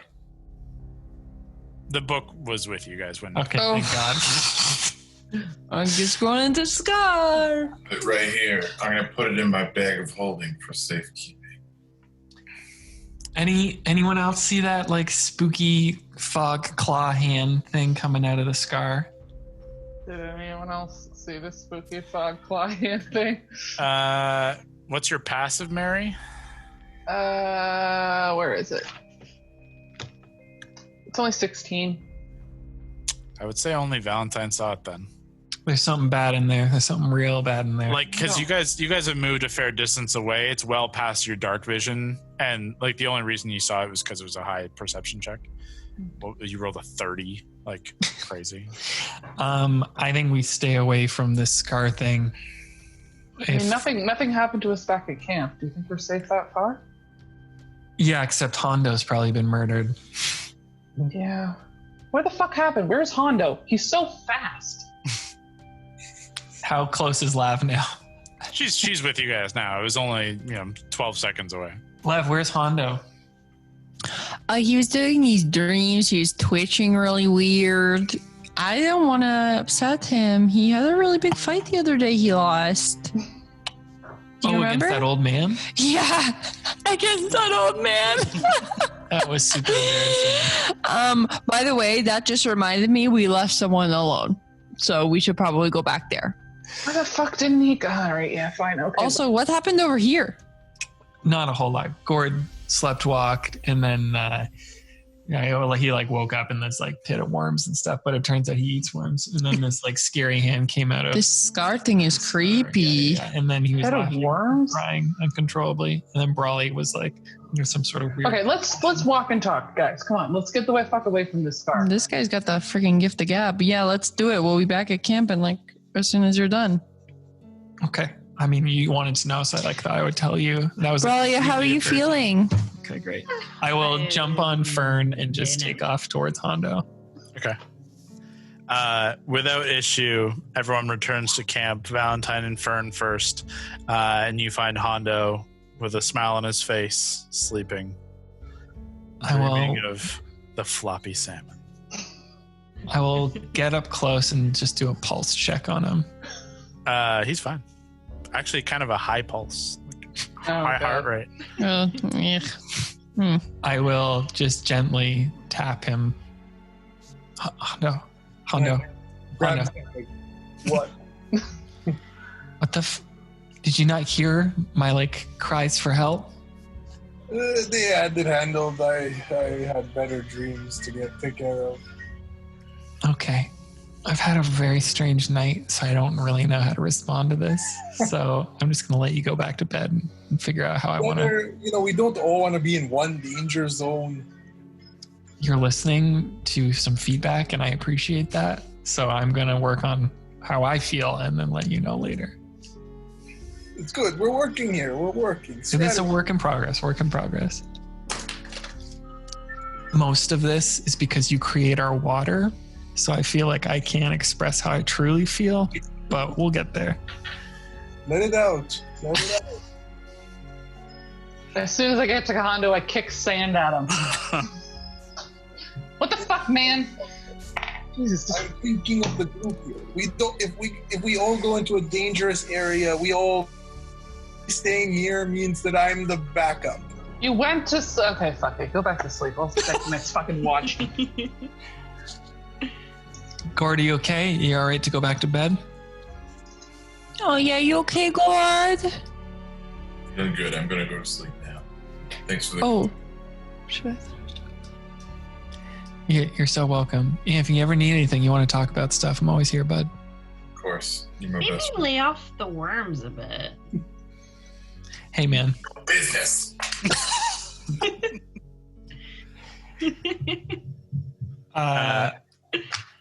I will just look at Brawley and be like, that was a nice walk, aside from the end of it. But like a part of that was really nice.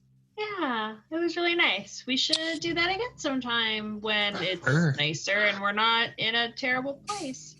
Like that'll ever happen. Am I right? Yeah. Right? Yeah. Yeah, totally. Yeah. I'm looking over Elena's shoulder at Valentine and just smiling at him. I will see her grimace and turn away and roll up in my bedroll. Mary is taking second watch now, I suppose. Yeah, I guess I'm already up. Throw me a perception check as everyone falls back into a fitful sleep. Over 13, which is... What's my perception again? +6. What is that? 19? On the horizon, you see the storm once more pick up in its intensity, and there is a ferocious series of lightning bolts at one point in the night that just... it stands out to you. Other than that, nothing else. Does it look like the storm's getting closer? It does not seem like it's getting closer to you. It does seem like it's growing. Okay. Over the course of the evening. But it's just one point in the night that you see like this like rapid blast of a dozen lightning bolts. And it stands out to you. And like the light just kind of like it almost illuminates like the whole expanse of the desert. And it's one moment that stands out to you. Is it where we were before, or like what direction is it? More towards where you've seen the storm kind of consistently, more like around the scar and north of the scar where it seems to be localized. Though it seems to spread beyond, that position was more localized to the north of the scar. Oh. But beyond that, nothing approaches your camp for the evening. Okay. Last watch. I wake up Hondo. Kicking Hondo awake. Hondo, you want to make a perception check for me? Right, I'll do it. Shadow box, of course. Sure. 4 hours. My training. Oh.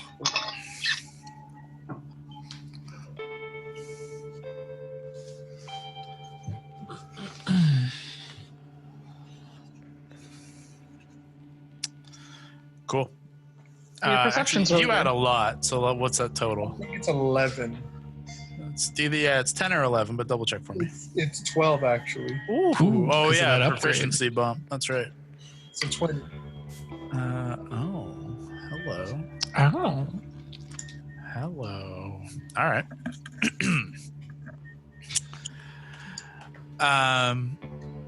Hondo, still reminiscing of your dreams. Oh boy.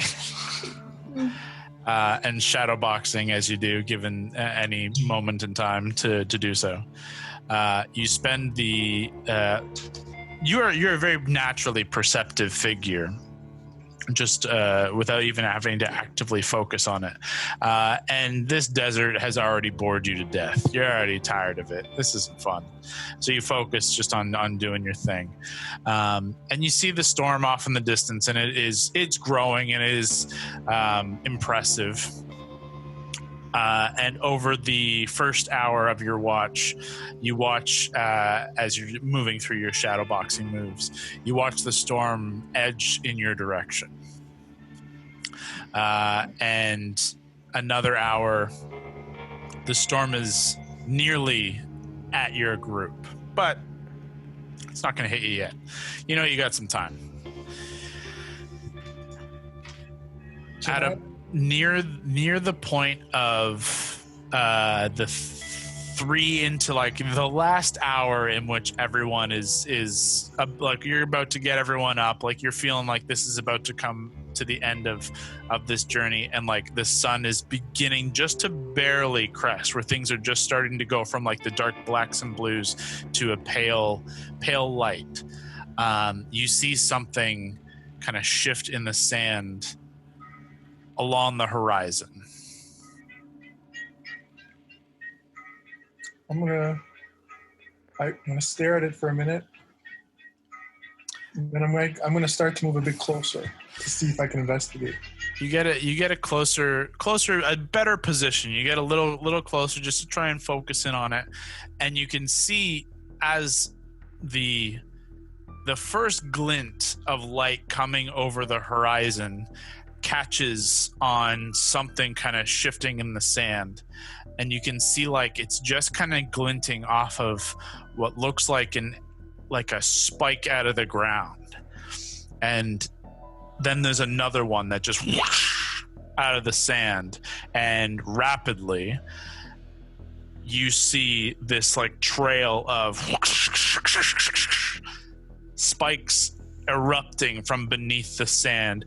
These glassy refracting prisms begin to just erupt, and they are rushing towards your group at a very rapid speed.